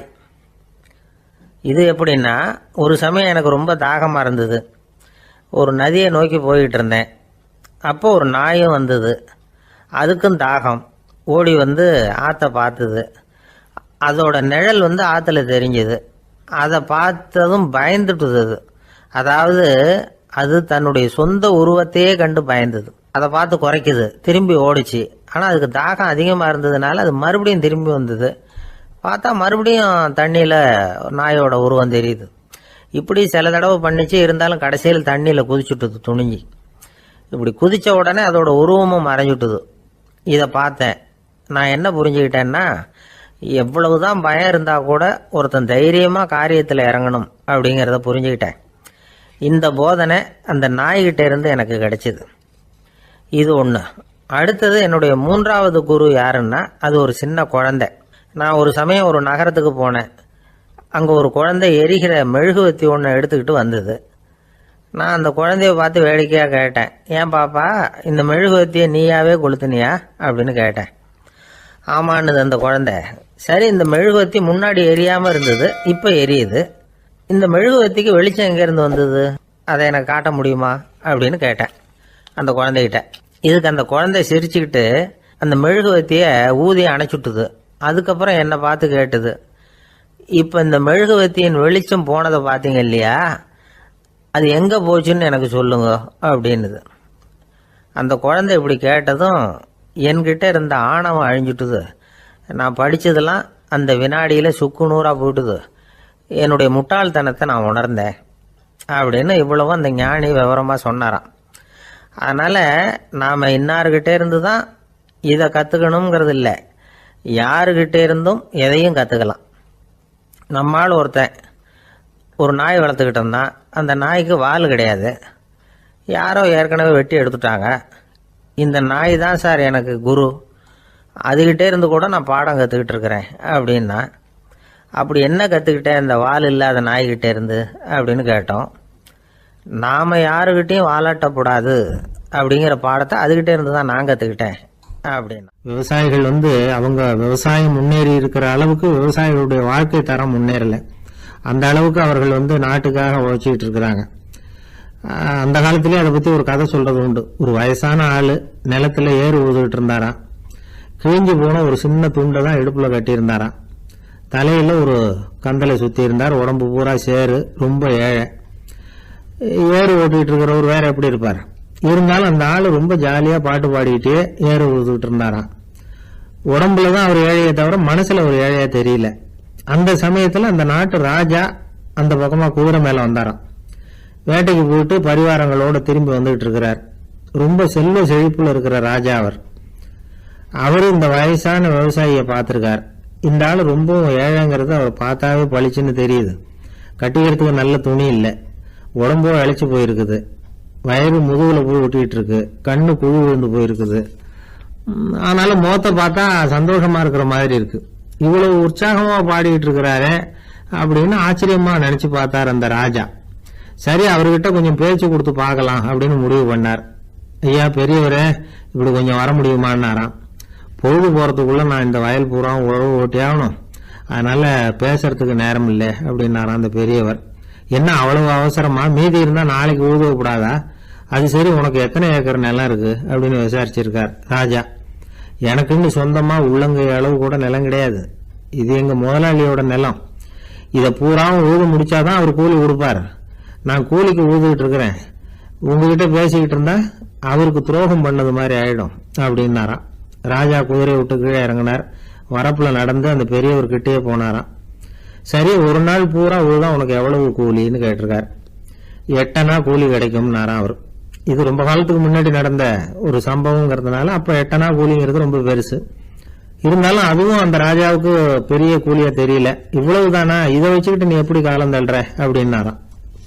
ஒன்னும் கவலை இல்லை அப்படின்னாராம் அவரு. ராஜாவுக்கு ரொம்ப ஆச்சரியமா போச்சு. 8 அணா கூலி வாங்குற இந்த ஆளு கவலை இல்லாம இருக்கிறார், ஏராளமான வசதியோட இருக்கிறன்னா கவலை இல்லாம வாழ முடியலையே அப்படின்னு நினைச்சு பார்த்திருக்கார். அது சரி, 8 அணாவில் எப்படி குடும்பம் நடத்துற அப்படின்னு கேட்டாராம்.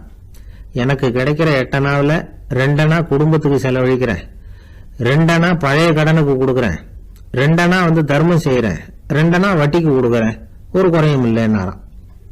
ராஜாவுக்கு ஒன்றும் புரியல. எனக்கு ஒன்றும் புரியலேன்னு இருக்காரு. ஐயா, எனக்கும் என் மனைவிக்கும் 2 அணா செலவாகுது. வயசான அம்மா அப்பா இருக்கிறாங்க, சின்ன வயசுல என்னை காப்பாத்தினவங்க அவங்க. அந்த கடனுக்கு 2 அணா செலவாகுது, அது பழைய கடன். என் தங்கச்சி ஒருத்தி ஆதரவு இல்லாத நிலைமையில தன்னுடைய மகனோட என் வீட்டுல இருக்கிறா. அவளுக்கும் அவள் மகனுக்கும் 2 அணா செலவு பண்றேன், அது தர்மம். எனக்கு 2 பிள்ளைங்க இருக்கிறாங்க, அவங்களுக்கு 2 அணா செலவு பண்றேன், அது வட்டிக்கு கொடுக்கறது மாதிரி. பிற்காலத்துல அவங்க எங்களை காப்பாத்துவாங்க. அந்த வகையில நான் திருப்தியோட வாழ்ந்துகிட்டு இருக்கிறேன் அப்படின்னாராம். ராஜாவுக்கு அர்த்தம் புரிய ஆரம்பிச்சுதான். அந்த பெரிய நிலத்தை விலை கொடுத்து வாங்கி அந்த பெரியவருக்கே தானமா கொடுத்துட்டாராம். இப்போ ஊழவருக்கே நிலம் சொந்தமாயிட்டுது. அன்னையிலிருந்து அரசனுக்கும் ஆறுதல் கிடைச்சுதான். இப்படி ஒரு கதை சொல்லுவாங்க. எட்டனா வருமானத்தை வச்சுக்கிட்டு எப்படி காலத்தை தள்ளுறதுன்னு சொல்றதுக்காக இந்த கதையை சொல்றதாக யாரும் தப்பா நினைச்சுக்க கூடாது. கிடைக்கிறத எப்படி பங்கு போடுறார், எப்படி திருப்தியா வாழறார் அப்படிங்கிறது தான் முக்கியம். அது மாதிரி இன்றைக்கு இந்த பொங்கல் திருநாள்ல உழவர்கள் மனசு மகிழ்ச்சியா இருந்ததுன்னா அது எல்லாரும் மகிழ்ச்சியா இருக்கிறது மாதிரி அர்த்தம். அதனால அவர்கள்ட்ட இருந்து நாம பாடம் கத்துக்கணும். சில உழவர்கள் தங்கள் நிலத்துல விளையறத தாங்கள் சாப்பிட மாட்டாங்க, அடுத்தவங்கள்ட்ட வித்துட்டு சந்தையில போய் வேற அரிசி வாங்கிட்டு வந்து தான் இவங்க சாப்பிடுவாங்க. அப்படிப்பட்ட விவசாயிகள்லாம் இது உண்டு. பங்கிடுகிற பண்பை உழவர்கள்ட்ட இருந்து கற்றுக்கொள்ளுங்கள் அப்படிம்பாங்க. ஒரு ஆள் நிம்மதியா மகிழ்ச்சியா இருந்தானா உங்க நிம்மதிக்கும் மகிழ்ச்சிக்கும் என்ன காரணம்னு கேட்டிருக்காரு இன்னொருத்தர். என்கிட்ட இருந்தது பூராவையும் என் பிள்ளைங்களுக்கு சமமா பங்கு போட்டு கொடுத்துட்டேன், எனக்குன்னு எதுவுமே வச்சுக்கல, அதுதான் நிம்மதிக்கு காரணம்னு இருக்கான். உங்ககிட்ட இருந்தது எவ்வளவு இருந்தது அப்படின்னு கேட்டிருக்காரு அவரு. மொத்தமா ஒரு 50,000 ரூபாய் இருக்கும் அப்படின்னு இருக்கான். அவ்வளவும் பணமாவே இருந்ததா அப்படின்னு கேட்டிருக்காங்க அவங்க. இல்லைங்க, அவ்வளவும் கடன், அதுதான் பிரிச்சு கொடுத்துருக்கேன் பிள்ளைங்க கிட்ட அப்படின்னு நானும். அவன் மனித நேயம்ங்கிறத பற்றி சொல்லுவாங்க. மனித நேயம் ஏன்னா ஒரு கணவனாக இருக்கணும், மனைவியாக இருக்கணும். ஒரு மனுஷன் இன்னைக்கு மனிதன் மனிதனாக இல்லை, மனித நேயம் குறைஞ்சி போச்சு. இது குடும்ப உறவுகள்லாம் ரொம்ப மாறி போச்சுன்னு சொல்ல. இப்போ நாகரிகத்தில் அப்படி தான் இருக்குது. ஒரு இதில் ஒருத்தன் என்ன பண்ணியிருக்கிறான், ஒரு சின்ன பையனை கொண்டு வந்தானா. ஒரு சின்ன பையன் பக்கத்தில் இருக்கான். ஒரு பெரியவர் கேட்டிருக்காரு, யாருப்பா அந்த பையன் அப்படின்னு கேட்டிருக்காரு. இவன் சொன்னான்னா, இந்த பையன் எனக்கு தூரத்து உறவுன்னு இருக்கான். சரி, தூரத்து உறவுன்னா எப்படி அப்படின்னு கேட்டிருக்கான். இந்த பையன் எங்கள் அப்பாவுக்கு 8வது பிள்ளை அப்படின்னானா. கூட பிறந்தவனே அவ்வளோ தூரமாக போயிட்டான், 8வதாக பிறந்தான். அப்படி இருக்கு குடும்ப உறவுகள்ங்கிறது. மனுஷனுக்கு வேல்யூ விஞ்ஞானம் எப்படி போட்டிருக்குன்னா, ஒரு மனித உடம்பில் இருக்கிற கால்சியத்தை மட்டும் தனியாக எடுத்தால் ஒரு சின்ன ரூமுக்கு வெள்ளை அடிக்கலாமா. ஒரு மனுஷ உடம்புல இருக்கிற பாஸ்பரஸை மட்டும் தனியாக எடுத்தால் ஒரு 40 நெருப்பு குச்சி தயார் பண்ணலாம். ஒரு மனுஷ உடம்புல இருக்கிற இந்த கொழுப்பு சத்தை மட்டும் தனியாக எடுத்தால் ஒரு 7 சோப்பு கட்டி தயார் பண்ணலாம். அது மாதிரி ஒரு மனுஷ உடம்புல இருக்கிற இரும்பு சத்தை மட்டும் தனியாக எடுத்தால் ஒரு 2 அங்குல அணி 2 செய்யலாம். இவ்வளவுக்கும் விலை போட்டால் 42 ரூபா 50 காசு. இதுதான் மனுஷனுக்கு விஞ்ஞானம் போட்டிருக்கிற விலை. அது எப்போ அது ஒசரும்னா, அவன் மனுஷனாக இருக்கிற வரைக்கும் இருக்கிறப்ப. அதுவும் செத்து போனால் அதுவும் கிடையாது, செத்து போனால் அதுவும் குறைஞ்சிரும். மிருகங்களுக்கெல்லாம் அப்படி இல்லை, செத்ததுக்கு அப்புறம் விலை கூடும். அங்கெல்லாம் எல்லா ஊர்லேயும் பார்த்திங்கன்னா உயிர் கோழி 50 ரூபா, உரிச்ச கோழி 60 ரூபான்னு போட்டிருக்கோம். செத்ததுக்கு அப்புறம் 10 ரூபா அதிகம். மனுஷனை நீ உயிர் மனுஷன் 42 ரூபா 50 காசு, செத்ததுக்கு அப்புறம் 52 ரூபான்னா நீயே வச்சுக்கிடாது, எனக்கு இது கண்டு போடும். அவன் எப்போ அவனுக்கு வேல்யூ கூடும்னா, மனிதனாக வாழும்பொழுது தான் வேல்யூ கூடும். குடும்பத்தில் அந்த அந்த பாசத்தோடு வாழணும்னு கடவுள்கிட்ட கேட்டு சொன்னாங்களே, அதுதான். இந்த சமூகங்கிறதும் ஒரு பெரிய குடும்பம்தான். அதனால தான் இந்த நாட்டுக்குள்ள பெருமையை எல்லாரும் ஒற்றுமையாக இருந்தால் எதையும் சாதிக்கலாம்ங்கிறது தான் இந்த நாட்டுக்குள்ள பெருமை. அப்படி நிரூபித்தோம். அதனால் சமூகங்கிறதும் ஒரு குடும்பம் மாதிரி இருக்கிறது தான் பெருசு. இப்போ சில இதெல்லாம் இப்போ ஜாதி மத வேறுபாடெல்லாம் நம்முடைய முன்னேற்றத்தை தடுக்கும். விலங்குகள் நம்மளை விட மேலானது. அதான் ஒரு ஊரில் ஒரு சிவன் கோயில் இருந்து தான். சிவன் கோயிலில் அந்த புறாவெல்லாம் வளர்ந்துக்கிட்டு இருந்திருக்கு. அந்த மாடத்தில், சிவன் கோயில் மாடத்தில் புறாவெல்லாம் குடியிருந்திருக்கு. உடனே அதுக்கு கும்பாபிஷேகம் பண்ணுறதுக்காக ஊரில் திட்டம் போட்டாங்க. சிவன் கோயிலுக்கு வெள்ளடிக்க ஆரம்பித்தாங்க. வர்ணம் பூச ஆரம்பித்ததும் அதுக்கு சாரம் கட்டுவாங்கல்ல, இந்த குச்சியெல்லாம் வச்சு சாரம் கட்டுவாங்க. உடனே இந்த புறாவெல்லாம் என்ன பண்ணிச்சான், இனிமேல் நம்ம இங்கே வெள்ளை அடிக்கிறாங்க, கும்பாபிஷேகம் வருது, நம்ம இங்கே குடியிருக்க முடியாது, எதிர்த்தாப்புல எங்கே போகலான்னு பார்த்துருக்கு. இந்த உயரம் கோபுரத்தில் இருந்த புறாவெல்லாம் எதிர்த்தாப்புல ஒரு மாதா கோயில் இருந்திருக்கு, சர்ச்சு. அங்கே சில மாடங்களில் புறாவெல்லாம் இருக்குது, சில மாடம் இருக்குது. உடனே நம்மளாம் அங்கே போடும் கொஞ்சம் காலத்துக்குன்னு எல்லாம் புறப்பட்டு இந்த மாதா கோயிலுக்கு போயிடுது. அங்கே போனால் அங்கே இருக்கிற புறாவோடு சேர்ந்து இதுவும் குடியிருந்துட்டுருக்கு. கொஞ்ச நாள் என்னாச்சு, அங்கே கிறிஸ்மஸ் வந்துட்டுது. கிறிஸ்மஸ் வந்ததும் சரி இங்கேயும் வெள்ளடிக்க ஆரம்பிக்கிறாங்க. நம்ம மறுபடியும் எங்கடா போகிறதுன்னு பார்த்தா அங்கே இருக்கிற புறாவோட சேர்ந்து இதுவும் சேர்ந்து நேராக ஒரு பள்ளிவாசல் இருந்தது. எதுக்கு அங்கே இருக்கிற மாடத்தில் போய் அங்கே குடியேறிட்டுது எல்லாம். அங்கே போனால் அங்கே ரமலான் மாதம் ரம்ஜானுக்காக அதையும் புதுப்பிக்க ஆரம்பித்தாங்க. இது என்ன பண்ணுறதுன்னு சொல்லி இந்த 3 செட்டு புறாவும் சேர்ந்து என்ன பண்ணிச்சு, எங்கே போகலான்னு பார்த்தா மறுபடியும் அதுக்குள்ளே இந்த சிவன் கோயிலில் கும்பாபிஷேகம் முடிஞ்சு போச்சான். முடிஞ்சிருக்கு, அங்கே போடுவோம் எல்லாருன்னு சொல்லி எல்லா புறாவும் அந்த சிவன் கோயிலுக்கு வந்துட்டுது. அங்கே போய் மாடத்தில் அதை குடியிருந்துட்டுது. அப்போ திடீர்னு ஒரு நாள் பார்த்தா ஒரே கலவரம் பூமியில். பூமியில் எல்லாம் ஒருத்தன் அருவாளை தூக்கிட்டு நிற்கிறான், குச்சி எடுத்து ஒருத்தனை சுட்டுக்கிறான், ஒரே கலவரம் சத்தம், ஒரே மத கலவரம் வந்துட்டுது ஊரில். அப்போது புறாவெல்லாம் மாடத்தில் இருந்துக்கிட்டு ஒரு குஞ்சு புறா அவங்க அம்மாட்ட கேட்டு தான், இது என்ன இந்த மனுஷனுக்கு என்னாச்சு, இந்த மனுஷனுக்கு என்னாச்சு, அவன் கத்தியை தூக்கிட்டு நிற்கிறானே அப்படின்னு கேட்டு தான். ஒரு குஞ்சு புறா அவங்க அம்மாட்ட கேட்டு தான், அம்மா புறா. இப்போ அம்மா அந்த புறா சொல்லித்தான், மனுஷனுக்கு இப்போ மதம் பிடிச்சிருக்கு, அதான் கத்தியை தூக்கிட்டு நிற்கிறான் அப்படின்ருக்கு. இப்போ நமக்கெல்லாம் பிடிக்கலையே அப்படின்னு தான். அப்போ அந்த புறா சொல்லித்தான், அந்த பாருமா, நாம் இந்த சிவன் கோயிலில் இருந்தாலும் நமக்கு புறான்னு தான் பேர், இந்த மாதா கோயிலுக்கு போனாலும் நமக்கு புறான்னு தான் பேர், பள்ளிவாசலுக்கு போனாலும் நமக்கு புறான்னு தான் பேர். அந்த மனுஷன் அப்படி இல்லை. அவன் இங்கே இருக்கிற வரைக்கும் இந்துன்னு சொல்லுவான், அங்கே மாதா கோயில் இருந்தான்னா கிறிஸ்தவன்னு சொல்லுவான், பள்ளிவாசலில் இருந்தான்னா முஸ்லீம்னு சொல்லுவான். அப்போ இப்போ குஞ்சு புறா அது என்ன இப்படி பண்ணுறாங்க மனுஷங்க, இப்போ அவங்கள விட நம்ம வசதி போல் இருக்க, நம்ம தேவலாம் போல் இருக்க அப்படின்னு தான் அந்த குஞ்சு புறா. அப்போ அந்த தாய் புறா சொல்லித்தான், உண்மை தான், அதனால தான் நம்ம மேலான இடத்துல இருக்கிறோம், அவன் கீழே நிற்கிறான் என்னமோ அப்படின்னு சொல்லித்தான். இதுதான் அந்த குடும்பம்ங்கிறது, சமுதாயம்ங்கிறது ஒரு பெரிய குடும்பம். அது இந்த புறாக்கிட்டேருந்து மனுஷன் கற்றுக்க வேண்டியிருக்கு. அப்படி இருக்குது இன்றைக்கி மனுஷனுடைய நிலைமை. அதை புரிஞ்சுக்கணும். அப்படி தான் ஒவ்வொரு இதுலேயும் நாம் நடந்து கொள்ள வேண்டியிருக்குது. மிருகங்கள்கிட்டேருந்து கற்றுக்கிற வாய்ப்பெல்லாம் இருக்குது. அப்படி சொல்லுவாங்க. ஒருத்தர் வேகமாக வந்தார், அவசரமாக ஒரு செய்தித்தாள் வாங்கினார், அதை விட வேகமாக அங்கேயே நின்றுக்கிட்டு அதை புரட்டினார். ஒரு நிமிஷம் என்னத்தையும் ஆர்வமாக பார்த்தார், அதுக்கப்புறம் நிதானமா பேப்பரை மடிச்சு வச்சுக்கிட்டு அவசரம் இல்லாம நடந்து போனார். அவர்கிட்ட மெதுவா போய், அப்படி என்னத்த சார் அவ்வளவு ஆர்வமா பாத்தீங்க அப்படின்னு கேட்டோம். கடையில பேப்பர் வாங்கின உடனே முதல் காரியமா அதை பாத்துருவேன் சார் அப்படின்னார். ஏதேன்னு கேட்டோம். அதுதான் சார் ராசி பலன், அதை பார்த்தாதான் எனக்கு எல்லாமே சரியா ஓடும் அப்படின்னார். அது சரி சார், ராசி பலன்ல என்ன போட்டிருக்கு அப்படிங்கறத பாக்குறீங்க, சரி அதுல போட்டிருக்கிறது பிரகாரம் அன்னைக்கு சரியா நடக்குதா அப்படின்னு கேட்டோம். நடக்குதா இல்லையானெல்லாம் சரி பார்த்துக்கிட்டு இருக்க மாட்டேன் சார், காலையில அதை பார்க்கணும், அதுல ஒரு ஆவல், அவ்வளவுதான். கிட்டத்தட்ட எல்லாருமே இதே மாதிரி ஒரு ஆர்வத்துலதான் அதை பார்த்துட்டு இருக்கிறாங்க. ராசி பலன் பாக்குற பழக்கம் தமிழர்கள் கிட்ட ரொம்ப அதிகமா இருக்குதுங்கிறார் ஒரு பேராசிரியர். அவர் எழுதியிருந்த ஒரு ஆய்வு கட்டுரை ஒண்ணு சமீபத்துல படிச்சோம். ராசி பலன் போடாம வர்ற நாளிதழ்கள் இங்க ரொம்ப குறைச்சல், அது போட்டாதான் அதிகமா விற்பனை ஆகுது. அதனால அதுல நம்பிக்கை இல்லாதவங்க கூட அதை போட்டுக்கிட்டு இருக்கிறாங்க. ரொம்ப வேடிக்கை சார், மெட்ராஸ்ல பேப்பர் வாங்கி தன்னோட ராசி பலன் பார்த்துட்டு பெங்களூர்ல ஓடுற குதிரை மேல பணம் கட்டுறவங்களும் உண்டு, ராசி பலன் பார்த்துட்டு லாட்டரி சீட் வாங்குறவங்களும் உண்டு. இந்தியாவில் அச்சாகிற மொத்த லாட்டரி சீட்ல 70% தமிழ்நாட்டுல தான் விற்பனை ஆகுதான். இது முன்னாடி இங்க அனுமதி இருந்த காலத்துல உள்ள கணக்கு. இப்பதான் அதை கட்டுப்பாடு பண்ணியாச்சு. வான் மண்டலம் பூ மண்டலத்தை பாதிக்கிறது உண்மைதான். அதை அறிவியல் பூர்வமா சிந்திக்கணும். அதை விட்டுட்டு இன்று நண்பரால் பண வரவு அப்படின்னு ராசி பலன் பார்த்துக்கிட்டு இருக்கிறோம். நம்முடைய நண்பன் இன்னைக்கு பணம் கொண்டாந்து கொடுக்க போறான்ங்கிறது ஆகாயத்துல உள்ள நட்சத்திரத்துக்கு எப்படி தெரியும்? அதுவும் இல்லாம இங்க உள்ள நண்பர்கள் எந்த காலத்துல பணம் கொண்டாந்து கொடுத்துருக்காங்க? நண்பர்களை பக்கத்திலேயே இருந்து பாக்குற நம்மாலேயே புரிஞ்சுக்க முடியல. எங்கேயோ இருக்கிற நட்சத்திரத்துக்கு என்ன தெரியும்? ஒரு காலத்துல நாம வாழ்கிற இந்த பூமி ஒரே இடத்துல நிலையா நிக்குதுன்னு, சூரியனும் சந்திரனும் பூமியை சுத்திக்கிட்டு வருதுன்னு நம்பிக்கிட்டு இருந்தோம். அந்த காலத்துல உருவான ராசி பலன் கொள்கையை சூரியனை சுத்தி தான் பூமி வருதுன்னு தெரிஞ்சுக்கிட்ட இந்த காலத்திலயும் நம்பிக்கிட்டு இருக்கிறது ரொம்ப வினோதம் தான். இந்த ராசி பலன் பாக்குற பழக்கம் நம்முடைய ஊக்கத்தை இழக்க செய்யக்கூடிய ஒரு பழக்கம். அது வேண்டியது இல்லைங்கிறது தான் அறிவாளிகள் கருத்து. இப்போ ஒரு உதாரணத்துக்கு நாமே ஒரு சோதனை செஞ்சு பார்ப்போமே.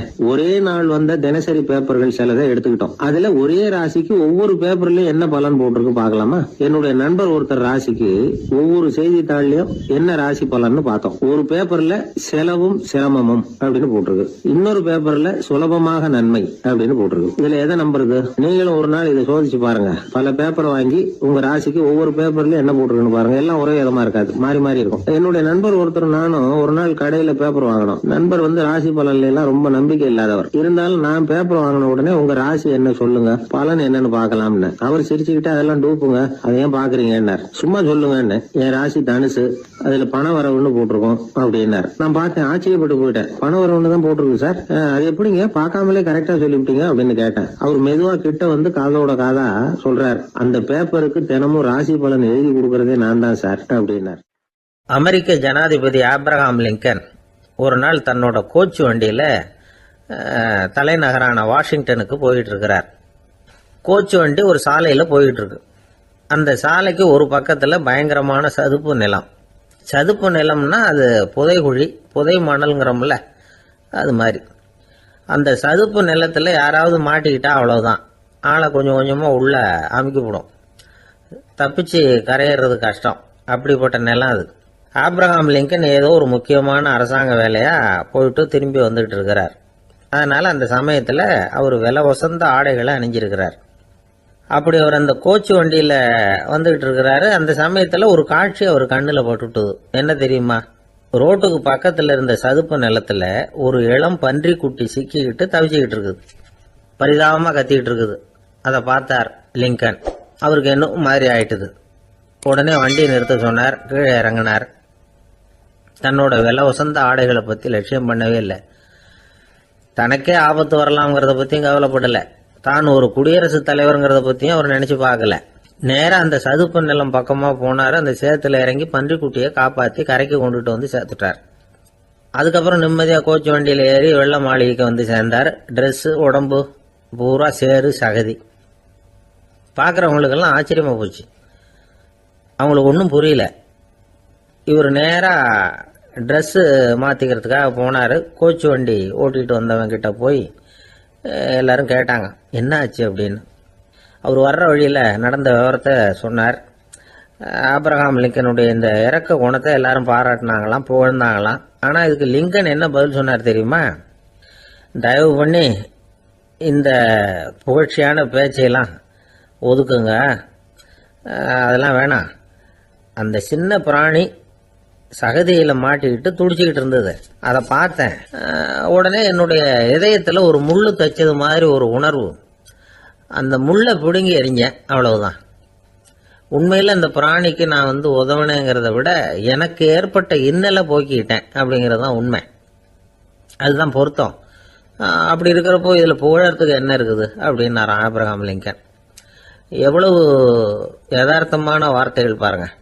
இந்த காலத்தில் நம்மளையும் பல பேர் அப்படி உண்டு. நீச்சல் தெரியாத ஒரு ஆள் தண்ணியில் இறங்கிட்டான். தண்ணி ஆழம்ங்கிறது அப்புறமா தான் தெரிஞ்சுது. தத்தளிக்க ஆரம்பிச்சுட்டான். வாழ்னு கத்துறான். கரையில் நின்றுட்டு இருந்த ஒருத்தர் இதை பார்த்தார். உடனே அவருக்கு இதயத்தில் முள்ளு தைச்சது மாதிரி ஒரு உணர்வு. உடனே குபீர்னு தண்ணியில் பாஞ்சார். அவரை காப்பாற்றி கரைக்கு கொண்டுட்டு வந்து சேர்த்தார். இதை பார்த்துக்கிட்டு இருந்த இன்னொருத்தர் காப்பாற்றின அந்த ஆளை பாராட்டி புகழ்ந்தார். என்ன புகழாதீங்க சார் அப்படின்னார் அவர். ஏன்னு கேட்டார் இவர். நான் அந்த ஆளை ஏன் காப்பாற்றினேன் தெரியுமா? அவன் நேற்றுக்கு என்கிட்ட 300 ரூபா கடன் வாங்கியிருக்கிறான். இவன் தண்ணியில் போட்டான்னா நான் கொடுத்த கடனும் தண்ணியில் போடும். அதனால தான் விழுந்து காப்பாற்றினேன் அப்படின்னா அந்த ஆள். ஒரு ஊரில் ஒருத்தர் இருந்தான். ஒரு நாள் காலையில் எழுந்திரிச்சான். ஒரு 10 ரூபாய் எடுத்து சட்டை பையில் வச்சுக்கிட்டான். கடை தெருவுக்கு புறப்பட்டான். காய்கறி வாங்குறதுக்காக அவன் போகிறான். காய்கறி சந்தைக்கு போய் சேர்ந்தான். கத்திரிக்காய் 1/4 கிலோ கொடுங்கன்னான். கொடுத்தாங்க. காசு கொடுக்கறதுக்காக சட்டை பையில் கையை விட்டான். பணத்தை காணும். 10 ரூபாயை சட்டை பையில் வச்சுக்கிட்டு தான் வந்தான். அது இப்போ அங்கே இல்லை. வழியில் எங்கேயும் அது விழுந்துட்டு போல்ருக்கு. அல்லது யாராவது திருடர்கள் தெரியாமல் அதை எடுத்துக்கிட்டு போட்டாங்களா என்னன்னு தெரியல. எப்படியோ 10 ரூபாயை அவன் இழந்துட்டான். கையில் காசு இல்லை. அதனால் கத்திரிக்காயை திருப்பி கொடுத்துட்டு கவலையோட வீட்டுக்கு திரும்பி வந்தான். அதையே நினச்சிக்கிட்டு இருந்தான். அவனுக்கு துக்கம் அதிகமாக போச்சு. அழ ஆரம்பிச்சிட்டான். காய்கறிகள் வாங்கிட்டு வந்து ஆனந்தமாக சமைச்சு சாப்பிட்லாம்னு நினச்சோம். அது முடியாமல் போச்சேங்கிற கவலை அவனுக்கு. அதனால் அதை மறக்கவே முடியல. இது நடந்து கொஞ்ச நாள் ஆச்சு. அதே மனுஷன் இன்னொரு நாள் அதே மாதிரி புறப்பட்டான். பணத்தை எடுத்து பையில் வச்சுக்கிட்டான். காய்கறி சந்தையை நோக்கி போய்கிட்டு இருக்கிறான். இப்போ வழியில் ஒரு ஏழை பையனை பார்த்தான். தம்பி எங்கே போகிற அப்படின்னு கேட்டான். ஐயா பள்ளிக்கூடத்துக்கு போய்கிட்டு இருக்கிறேன்னா அவன். சரி அதுக்கே எவ்வளவு கவலையோடு போய்கிட்டு இருக்கிற அப்படின்னு விசாரித்தான் அவன். ஐயா நான் ரொம்ப ஏழை, வீட்டில் வசதி இல்லை, பரீட்சைக்கு பணம் கட்டணும், இன்றைக்கி கடைசி நாள், என்ன செய்கிறதுன்னு தெரியலன்னா. இவன் பார்த்தான். தாங்கிட்ட இருக்கிற பணத்தை எடுத்து அந்த பையன்கிட்ட கொடுத்தான். இதை வச்சுக்கோ, உடனே பணத்தை கட்டு, நல்லா படி, பரீட்சை எழுது அப்படின்னு சொல்லிவிட்டு திரும்பி வந்துட்டான். வெறுங்கையோடு திரும்பி வந்தும் வீட்டில் கேட்குறாங்க எங்கே காய்கறின்னு வழக்கம் போல் கேட்டாங்க. இவன் நடந்ததை சொன்னான். இப்போ வீட்டில் இருந்தவங்க அவங்ககிட்ட ஒரு கேள்வி கேட்டாங்க. ஏங்க இதே மாதிரி முன்னாடி ஒரு தடவை காய்கறி வாங்க போய் வெறுங்கையோடு திரும்பி வந்தீங்க, இப்போவும் வெறுங்கையோடு தான் திரும்பி வந்திருக்கிறீங்க. ஆனால் முன்னாடி வந்தப்போ வருத்தமாக இருந்தீங்க, இப்போ உங்கள் முகத்தில் வருத்தம் தெரியலையே அப்படின்னு கேட்டிருக்கிறான். அதாவது வீட்டில் இருக்கிறவங்க கேட்டாங்களாம். இப்போ அந்த மனுஷன் யோசிக்க ஆரம்பித்தானான். இந்த 2 நிகழ்வுகளுக்கு என்ன வித்தியாசம்? போன தடவை அவன் பணத்தை இழந்தான், இந்த தடவை அவன் பணத்தை இழந்திருக்கிறான். போன தடவை யாரோ திருடிட்டு போயிட்டாங்க, இந்த தடவை அவனாவே ஒரு பையன் பேரில் இறக்கப்பட்டு எடுத்து கொடுத்துருக்குறான். அன்னைக்கு பணம் போயிட்டுதேன்னு வருத்தமாக இருந்தது, இன்றைக்கி பணம் போனாலும் மனசுக்கு மகிழ்ச்சியாக இருக்குது, நிறைவாக இருக்குது. கொஞ்சம் யோசிச்சு பாருங்கள். பணத்தை இழந்தது மகிழ்ச்சிக்கோ வருத்தத்துக்கோ காரணமாக இருக்க முடியாது. அப்படின்னா வேற எது காரணம்? அன்றைக்கு பணத்தை இழந்துட்டேன்னு அழுதான், இன்றைக்கு பணத்தை இழந்தாலும் மகிழ்ச்சியாக இருக்கிறான். ஆகவே மகிழ்ச்சிக்கும் துக்கத்துக்கும் இழப்பு காரணம் அல்ல, இழப்பு பற்றிய நம்முடைய அறிவு தான் காரணம் அப்படிங்கிறது பெரியவர்களுடைய கருத்து. எந்த பொருளும் நமக்கு கவலையை உண்டு பண்ணுறதில்ல, அந்த பொருள் பேரில் நாம் வைக்கிற பற்று தான் கவலையை உண்டு பண்ணுது. பொருள்கள் நம்ம விட்டுட்டு போயிட்டா நாம் அழுதுகிட்டு இருக்கிறோம், நாமே அதுகளை விட்டுட்டு வந்துட்டா மகிழ்ச்சியாக இருக்கிறோம். இந்த உண்மையை புரிஞ்சுக்கிட்டு நம்முடைய வாழ்க்கையை நல்ல விதமாக அமைச்சிக்கணும். ஒரு ஆள் அழுதுகிட்டு இருந்தான், ஏன்டா அழுகுறேன்னு கேட்குறார் ஒருத்தர். இழக்கிறதுக்கு எதுவும் இல்லை அதனால் அழறேன்னா. என்னடா சொல்கிறேன்னார். கிட்ட வாங்க சொல்கிறேன்னா. இந்த மணி பர்ஸை வேற ஒருத்தன் பாக்கெட்லேருந்து திருடினேன், அப்புறம் தான் புரிஞ்சுது அவங்ககிட்ட இழக்கிறதுக்கு எதுவும் இல்லைங்கிறது. ஆமாங்க, இது காலி பர்ஸு, அதனால் இப்போ அழுதுகிட்டு இருக்கிறேன், திருடியும் பிரயோஜனம் இல்லை அப்படின்னு சொல்லிவிட்டு அழுதானா. கப்பல் கடலில் போய்கிட்டு இருக்கு. புயல், சூறாவளி, அலையெல்லாம் பெருசு பெருசாக ரொம்ப உயரமாக உண்டாகுது. கடுமையான காற்றிலேயும் வேகமான அலைகள்லேயும் சிக்கி அந்த கப்பல் தடுமாறுது. திசை மாறி போச்சு, எந்த பக்கம் போயிட்டு இருக்கிறோம்னே தெரியல. அந்த கப்பலை செலுத்திக்கிட்டு இருந்த மாலுமி ரொம்ப சாமர்த்தியமாக செயல்பட்டார். தன்னுடைய அறிவாற்றலையும் திறமையையும் முழுமையாக பயன்படுத்தினார். அந்த கப்பலை கட்டுப்படுத்தினார். மெதுவாக அந்த சூறாவளியிலிருந்து கப்பலை காப்பாற்றி கரைக்கு கொண்டுட்டு வந்து சேர்த்துட்டார். மாலுமின்னு ஒருத்தர் இருந்ததுனால அந்த மரக்கலம் காப்பாற்றப்பட்டது. மாலுமின்னு ஒருத்தர் இல்லைன்னு வச்சுக்கோங்க, அந்த கப்பலோட கதி என்னவா இருக்கும் யோசிச்சு பாருங்க. ஒரு கோபக்காரனுடைய நிலைமையும் அப்படித்தானா. கோபக்காரன்கிறவன் ஒரு மாலுமி இல்லாத மரக்கலம் அப்படிங்கிறார் நபிகள் நாயகம். கொந்தளிக்கிற கடல்ல கொடுமையான அலைகளின் உச்சியில் அல்லல் படுகிற மரக்கலத்தை விட மோசமானது கோபக்காரனின் நிலைமை அப்படிங்கிறது அவருடைய கருத்து.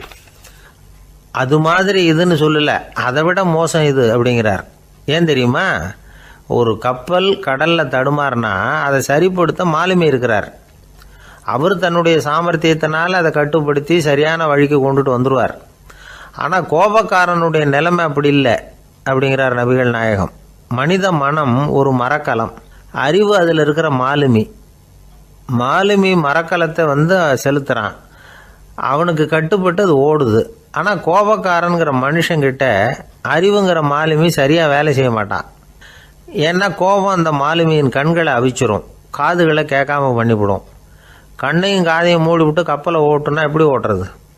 அதனால் கோபக்காரன் மாலுமி இல்லாத மரக்கலம். இடி மின்னலில் மாட்டிக்கிட்டு கஷ்டப்படுற கப்பல் மாதிரி கஷ்டப்படுறான். பெரியவங்கள்லாம் என்ன சொல்கிறாங்க? உனக்கு கெடுதல் பண்ணவனுக்கும் நீ நன்மையை செய், எவருடைய விருப்பு வெறுப்பையும் பொருட்படுத்தாதே. பரம எதிரிக்கும் நீ நன்மை செய்ய ஆரம்பித்தா உன்னுடைய தூய நிலையை பார்த்துட்டு அவனும் உனக்கு நெருக்கமான நண்பனாக ஆயிடுவான். இதுதான் பெரியவங்க நமக்கு சொல்லியிருக்கிறது. புனித குரான் சொல்கிறது என்ன? தீமையை நன்மையை கொண்டே நீர் தடுத்து கொள்ளும் அப்படின்னு சொல்லப்பட்டிருக்கிறதுல. இன்னா செய்தாரை ஒருத்தல் அவர் நாண நன்னயம் செய்து விடல் அப்படிங்கிறார் திருவள்ளுவர். செல்வந்தர் ஒருத்தர்கிட்ட ஒரு சிறுவன் ஆடு மேய்ச்சிக்கிட்டு இருந்தானா. பெரியவர் அவனை கூப்பிட்டு, நீ நேராக போய் ஒரு ஆட்டில் உள்ள ரொம்ப நல்ல பகுதி எதுவோ அதை எடுத்துக்கிட்டு வா அப்படின்னாரான். இவன் போனான். ஒரு ஆட்டு உடம்புல இருந்த நாக்கு, இருதயம், இது ரெண்டையும் எடுத்துகிட்டு வந்து கொடுத்தானான். பெரியவர் வாங்கி பார்த்தார். அதுக்கப்புறம் இப்போ நீ போய் இன்னொரு ஆட்டில் இருக்கிற ரொம்ப கெட்ட பகுதி எதுவோ அதை எடுத்துகிட்டு வா அப்படின்னாரான். இவன் போய் எடுத்துகிட்டு வந்தான். அவன் கையில் இருந்தது மறுபடியும் அதே மாதிரி நாக்கு, இருதயம், இது ரெண்டும் தான். என்னது இப்பவும் அதையே கொண்டுட்டு வந்திருக்கிற அப்படின்னாரான் பெரியவர். இவன் சொன்னானா, ஒரு உடம்புல உள்ள ரொம்ப நல்ல பொருளும் இதுதான், ரொம்ப கெட்ட பொருளும் இதுதான் அப்படின்னானா. இளம் வயசில் இப்படி பதில் சொன்னவர் தான் பேரறிஞர் லுக்மானுல் ஹக்கீம் அவர்கள். கோபப்படாமல் இருந்தால் இது ரெண்டும் நல்லா வேலை செய்யும், கோபப்பட்டால் இது ரெண்டும் மோசமாக வேலை செய்யும். அதை புரிஞ்சுக்கிறதுக்காகத்தான் இன்றைக்கி இந்த தகவல். கோபம் வந்துட்டால் நாம் என்ன செய்கிறோங்கிறது நமக்கே தெரியாது. ஒருத்தர் டாக்டர்கிட்ட போனார் அவசரமாக. டாக்டர், எனக்கு இப்போ கடுமையான கோப வெறி, எனக்கு கண்ணு மண்ணு ஒன்றும் புரியல, உடனடியாக அதை கட்டுப்படுத்தணும், உடனே இதுக்கு ஏதாவது ஒரு மாத்திரை கொடுங்க ப்ளீஸ் அப்படின்னார். அந்த டாக்டரும் உடனே ஒரு மாத்திரையை கொடுத்து, இதை உடனே போடுங்க, நான் தண்ணி கொண்டுகிட்டு வரேன்னு உள்ளே போனார். தண்ணியோடு திரும்பி வந்தார். இவர் சொன்னார், டாக்டர் நீங்கள் கொடுத்த மாத்திரை ரொம்ப பெருசாக இருந்தது, இருந்தாலும் கஷ்டப்பட்டு முழுங்கிட்டேன்னார். டாக்டர் சந்தேகத்தோட மேசையை பார்க்குறார். பார்த்தா மாத்திரை அங்கேயே இருக்குது, பேப்பர் வெயிட்டை காணல. ஒரு பூங்கா, அங்க ஒருத்தர் நின்றுட்டு இருக்கிறார், ஏதோ ஆழ்ந்த யோசனையில இருக்கிறார். அந்த பக்கமா இன்னொருத்தர் வந்தார், இவரை கவனிச்சார். என்ன யோசனைன்னு கேட்டார். எப்படி எழுந்திருக்கிறதுன்னு யோசனை பண்ணிட்டு இருக்கிறேன்னாரு. அவர் கேட்டவருக்கு ஒரு மாதிரி ஆயிட்டுது. ஏற்கனவே நின்றுகிட்டு இருக்கிற ஒருத்தர் எப்படி எழுந்திருச்சு நிக்கிறதுன்னு யோசிக்கிறாருன்னா அது ஆச்சரியம் தானே. அதுக்கப்புறம் இவர் யோசிக்க ஆரம்பிச்சார், என்ன இவர் இப்படி பேசுறாரு அப்படின்னு. கீழே விழுந்தாதானே எழுந்திருச்சு நிக்க முடியும். எழுந்திருக்கணும்னு நினைக்கிறவங்க முதல்ல கீழே விழணும். இவர் முதல்ல கீழே விழணும், அதுக்கப்புறம் தான் எழுந்திருக்கிறது எப்படின்னு சிந்திக்க முடியும். இந்த உலகத்துல எல்லாருமே கீழே விழுந்து எழுந்தவர்கள் தான். இப்ப இந்த குழந்தை பருவத்துல கீழே விழாம நடைபயில கற்றுக்கிட்டவங்க யாராவது உண்டா? சின்ன வயசுல ஒரு தடவை கூட கீழே விழல சார், அப்படியே பிறந்தாரு வளர்ந்தாரு பெரியவர் ஆயிட்டார் அப்படின்னு யாரையும் சொல்ல முடியாது. மனுஷங்கிறவன் விழுந்து புரண்டு எழுந்துதான் நடக்க கத்துக்கிறான். ஒரு உண்மையை நாம எல்லாரும் புரிஞ்சுக்கணும். இந்த உலகத்துல தவறு செய்யாத மனிதர்களே யாரும் கிடையாது. அப்படி இருக்கிறப்போ எப்போதாவது நாம தவறு பண்ணிவிட்டோம்னா அதுக்காக மனசு உடைஞ்சு போயிடக்கூடாது, வாழ்க்கையில வெறுப்பு வந்துடக்கூடாது. தவறு நடந்துட்டுதா அதுக்காக மனசு உடைஞ்சு போடாதீங்க, அதை ஒரு பாடமா எடுத்துக்கங்க. அதே தவறு மறுபடியும் நடக்காம வேணும்னா பாத்துக்கலாம், அது போதும். தடைக்கல்ல படிக்கல்லாம் மாத்திக்கணும், இதுதான் இதுல முக்கியம். ஒரு அலுவலகம், அங்க ஒரு அதிகாரி, அவர் உயர்ந்த பதவியில் இருந்தார், சிறந்த நிர்வாகின்னு பேர் வாங்கினவர். அவர் தனக்கு கீழே வேலை செய்யறவங்க கிட்ட எல்லாம் சொல்லுவாராம், இந்த நிறுவனத்துல நீங்க எத்தனை தடவை வேணும்னாலும் தவறுகள் செய்யலாம், ஒரே விஷயம் என்னன்னா ஒரே தவறை மறுபடியும் செய்யக்கூடாது, அது முக்கியம் அப்படின்பாராம். இத மேம்போக்கா பார்த்தா அவர் ஏதோ தன்னுடைய ஊழியர்களை தவறு செய்ய தூண்டுறது மாதிரி தெரியும். ஆனா உண்மை அப்படி இல்ல. இன்னைக்கு என்ன நடக்குது தெரியுமா? அநேகமா எல்லா மனிதர்களுமே ஒரே தவறை தான் மறுபடியும் செய்யறாங்க. விளையாட்டு வீரர்கள் ஒரே மாதிரியான தவறுகளை திரும்ப திரும்ப செய்யறது உண்டு. கணக்கு எழுதுறவங்கள பாருங்க, ஒரே தப்ப மறுபடியும் செய்வாங்க. அலுவலகம் வருகிறவர்களை கவனிங்க, ஒரு நாள் தாமதமா வந்தா பரவாயில்ல, தினமும் தாமதமா வருவாங்க. இது மாதிரி செய்த தவறையே திரும்ப செய்யறதுக்கு என்ன காரணம்? ஞாபக மறதி, கவனக்குறைவு, தன்னுடைய திறமை பேர்ல அளவுக்கு மீறிய நம்பிக்கை, இப்படி இதுல ஏதாவது ஒரு காரணமா இருக்கலாம் அப்படிங்கிறாங்க இது பற்றி ஆய்வு செய்கிற வல்லுநர்கள். ஒரு தடவை செஞ்ச தவிர மறுபடியும் செய்யறது இல்லைன்னு முடிவு செஞ்சுக்கிட்டு அதை செயல்படுத்த கத்துக்கணும், அது போதும், வாழ்க்கை வெற்றிகரமா அமையும் அப்படிங்கிறாங்க அந்த அனுபவசாலிகள். அதனால வெற்றிகரமா வாழ்க்கையில நடைபோட விரும்பும் இளைஞர்கள் தவிர்க்க வேண்டியது என்னன்னா, முதல்ல சோம்பலை தவிருங்கள், சுறுசுறுப்பாக இயங்குங்கள் அப்படிங்கறது அவங்க அறிவுரை. 2வது ஞாபக மறதி, எந்த செயல்லையும் ஈடுபாடு வேணும், அக்கறை வேணும். 3வது கவனக்குறைவு, எதையும் அலட்சியப்படுத்தக்கூடாது. 4வது என்னால முடியாதது எதுவுமே கிடையாது அப்படிங்கிற அளவுக்கு மீறிய நம்பிக்கை, அது ஆபத்துல கொண்டு போய் விட்டுரும். முதல் தவறு உங்களுக்கு ஒரு பாடமா அமையணும். ஒரு மனிதர் அவர் தன்னுடைய 2 காதுலயும் கட்டு போட்டுக்கிட்டு வந்தார். அவருடைய நண்பர் அதை கவனிச்சுட்டாரு. என்ன சார் ஆச்சு, 2 காதுலயும் கட்டு போட்டுருக்கீங்களே அப்படின்னு விசாரிச்சார். ஒண்ணுமில்ல சார், வீட்டுல ரொம்ப ஆர்வமா டிவியில கிரிக்கெட் மேட்ச் பாத்துக்கிட்டு இருந்தேன். இப்போ என்னுடைய மனைவி துணிகளுக்கு அயன் பண்ணிட்டு இருந்தாங்க. அயன் பாக்ஸ் அப்படியே வச்சுட்டு அடுப்பங்கரைக்கு போயிட்டாங்க. அந்த சமயம் பார்த்து டெலிபோன் பண்ணி அடிச்சது. அவசரமா ஓடி போய் அதை எடுத்து காதுல வச்சேன். அப்பதான் தெரியும் அது அயன் பாக்ஸ்ங்கிற விஷயம். சூடா இருந்ததா, சுட்டு விட்டுது அப்படின்னாரு. ஒரு காது சரி சார், 2 காது ஏன் அப்படி ஆச்சு அப்படின்னு கேட்டார். அதே ஆளு மறுபடியும் போன் பண்ணா சார் அப்படின்னாரு. இவர் எவ்வளவு தூரம் யோசிச்சிருப்பாரு பாருங்க. தவறு மறுபடியும் நடக்கக்கூடாது, முதல் தவறு உங்களுக்கு ஒரு பாடமாக அமையட்டும் அப்படிங்கறது தான் இதுல இருந்து நாம தெரிந்து கொள்ள வேண்டிய கருத்து. அதனால தவறுகள் அதெல்லாம் தடைக்கெல்லாம் நினைக்க வேண்டாம், படிக்கெல்லாம் நினைப்போம். அப்படி நினைச்சோம்னா வாழ்க்கையில வெற்றி நிச்சயம். ஒரு ஊர்ல ஒரு கோயில் இருந்தது, ரொம்ப பழைய கோயில். உள்ள போறதுக்கே பயமா இருக்கும், எந்த நேரத்துல இடிஞ்சு விழுந்துருமோ அப்படிங்கிற பயம். அப்படி இருந்ததுனால யாரும் துணிஞ்சு சாமி கும்பிடுறதுக்கு அங்க போறதில்ல. கோயிலுக்கு வர்ற கூட்டம் கொஞ்சம் கொஞ்சமா குறைய ஆரம்பிச்சுட்டுது. கோயில் நிர்வாகிகள் எல்லாரும் கூடி உட்காந்து பேசினாங்க, என்ன பண்ணலாம்னு யோசனை பண்ணாங்க. எந்த இடம் மோசமா இருக்கோ அந்த இடத்த பழுது பார்த்தாங்க. அங்க எங்க வர்ணத்தை பூசி கொஞ்சம் அழகுபடுத்தி பார்த்தாங்க. ஏதோ இந்த ஊர்ல கோயில்னு ஒன்று இருக்கு, அது மக்களுக்கு தெரியணும் அப்படிங்கிறதுக்காகத்தான் இப்படிலாம் பண்ணாங்க. இருந்தாலும் கோவில் இருக்கிற நிலைமை மக்களுக்கு தெரியும், அதனால் அங்கே வர்றது குறைச்சிக்கிட்டாங்க அவங்க. ஒரு கட்டத்தில் யாருமே வர்றதில்லை, நிலைமை அந்த அளவுக்கு ஆயிட்டுது. மறுபடியும் கோவில் நிர்வாகிகள் கூட்டம் நடந்தது. இந்த கூட்டம் கூட கோயிலுக்கு உள்ளே நடக்கலை, இடிஞ்சு விழுந்துருமோங்கிற பயம். அதனால் வெளியில தான் உட்காந்து கூட்டத்தை நடத்தினாங்க. ஏன்னா உள்ளே போகிறதுக்கு அவங்களுக்கும் துணிச்சல் கிடையாது, எந்த நேரமும் விழுந்துரும் போல இருந்தது. அது வழியாக போகிறவங்க கூட வேகமாக அந்த இடத்த கடந்து போக ஆரம்பிச்சிட்டாங்க. கோவில் நிர்வாகிகள் வெளியில் உட்காந்து கூட்டம் போட்டாங்க இல்லையா, அந்த கூட்டத்தில் 4 தீர்மானங்களை நிறைவேற்றினாங்க. அது என்ன 4 தீர்மானம்னா, முதல் தீர்மானம், இந்த கோவிலை இடிப்பது அப்படிங்கிற முடிவை இந்த கமிட்டி மிகவும் வருத்தத்துடன் ஏற்றுக்கொள்ளுகிறது அப்படின்னு நிறைவேற்றினாங்க. இதுக்கு பதிலாக இன்னொரு கோவிலை உடனடியாக கட்டி முடிச்சுடணுங்கிறது 2வது தீர்மானம். 3வது தீர்மானம் என்ன தெரியுமா? பழைய கோவிலின் கதவுகள், அதிலிருந்து பிரித்து எடுக்கிற செங்கல், இதையே புது கோவில் கட்டுவதற்கு பயன்படுத்தி கொள்ள வேண்டியது. பழைய கோவில் இருந்த மாதிரியே அதே வடிவத்தில் புது கோவிலையும் கட்ட வேண்டியது. பழைய கோவிலின் அஸ்திவாரத்தை அப்படியே வச்சுக்கிட்டு அதுக்கு மேலே நாம் கோவிலை கட்டிக்க வேண்டியது. இதுதான் 3வது தீர்மானம். இதையும் கமிட்டி முழு மனசோடு ஏற்றுக்கிட்டது. இது வரைக்கும் சரி. இப்போ அந்த கமிட்டி 4வதாக ஒரு முக்கியமான தீர்மானத்தை கொண்டுகிட்டு வந்து அதையும் ஏகமனதாக நிறைவேற்றி விட்டுது. அது என்ன தீர்மானம்னா, புதிய கோவில் கட்டி முடிக்கிற வரைக்கும் பழைய கோவிலை இடிக்கிறதில்லை அப்படிங்கிற தீர்மானம். எப்படி இருக்குது பாருங்க இது. பழசை இடிக்காத வரையில் அதே இடத்துல புதுசாக எப்படி கட்ட முடியும்? பல விஷயங்களில் நாம் நடந்துக்கிற முறையும் இப்படி தான் இருக்குதான்.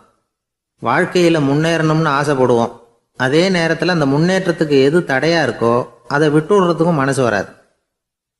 வெளிநாட்டில் ஒரு பெரிய விருந்து நடந்துக்கிட்டு இருந்துதான். எல்லாரும் மது கோப்பையும் கையுமா அலைஞ்சிக்கிட்டு இருக்கிறாங்க. ஒருத்தர் மட்டும் கையில் எதுவும் இல்லாமல் ரொம்ப நல்ல பிள்ளையா சாதுவா ஒரு ஓரமாக தனியாக உட்காந்துருக்கிறார். அவர்கிட்ட நெருங்கி, வாங்க மது சாப்பிட்லாம் அப்படின்னு கூப்பிட்டாங்களாம். என்னை வற்புறுத்தாதீங்க, நான் என் மனசுக்குள்ளே உறுதியாக தீர்மானம் பண்ணிவிட்டேன் அப்படின்னாராம். என்ன தீர்மானம்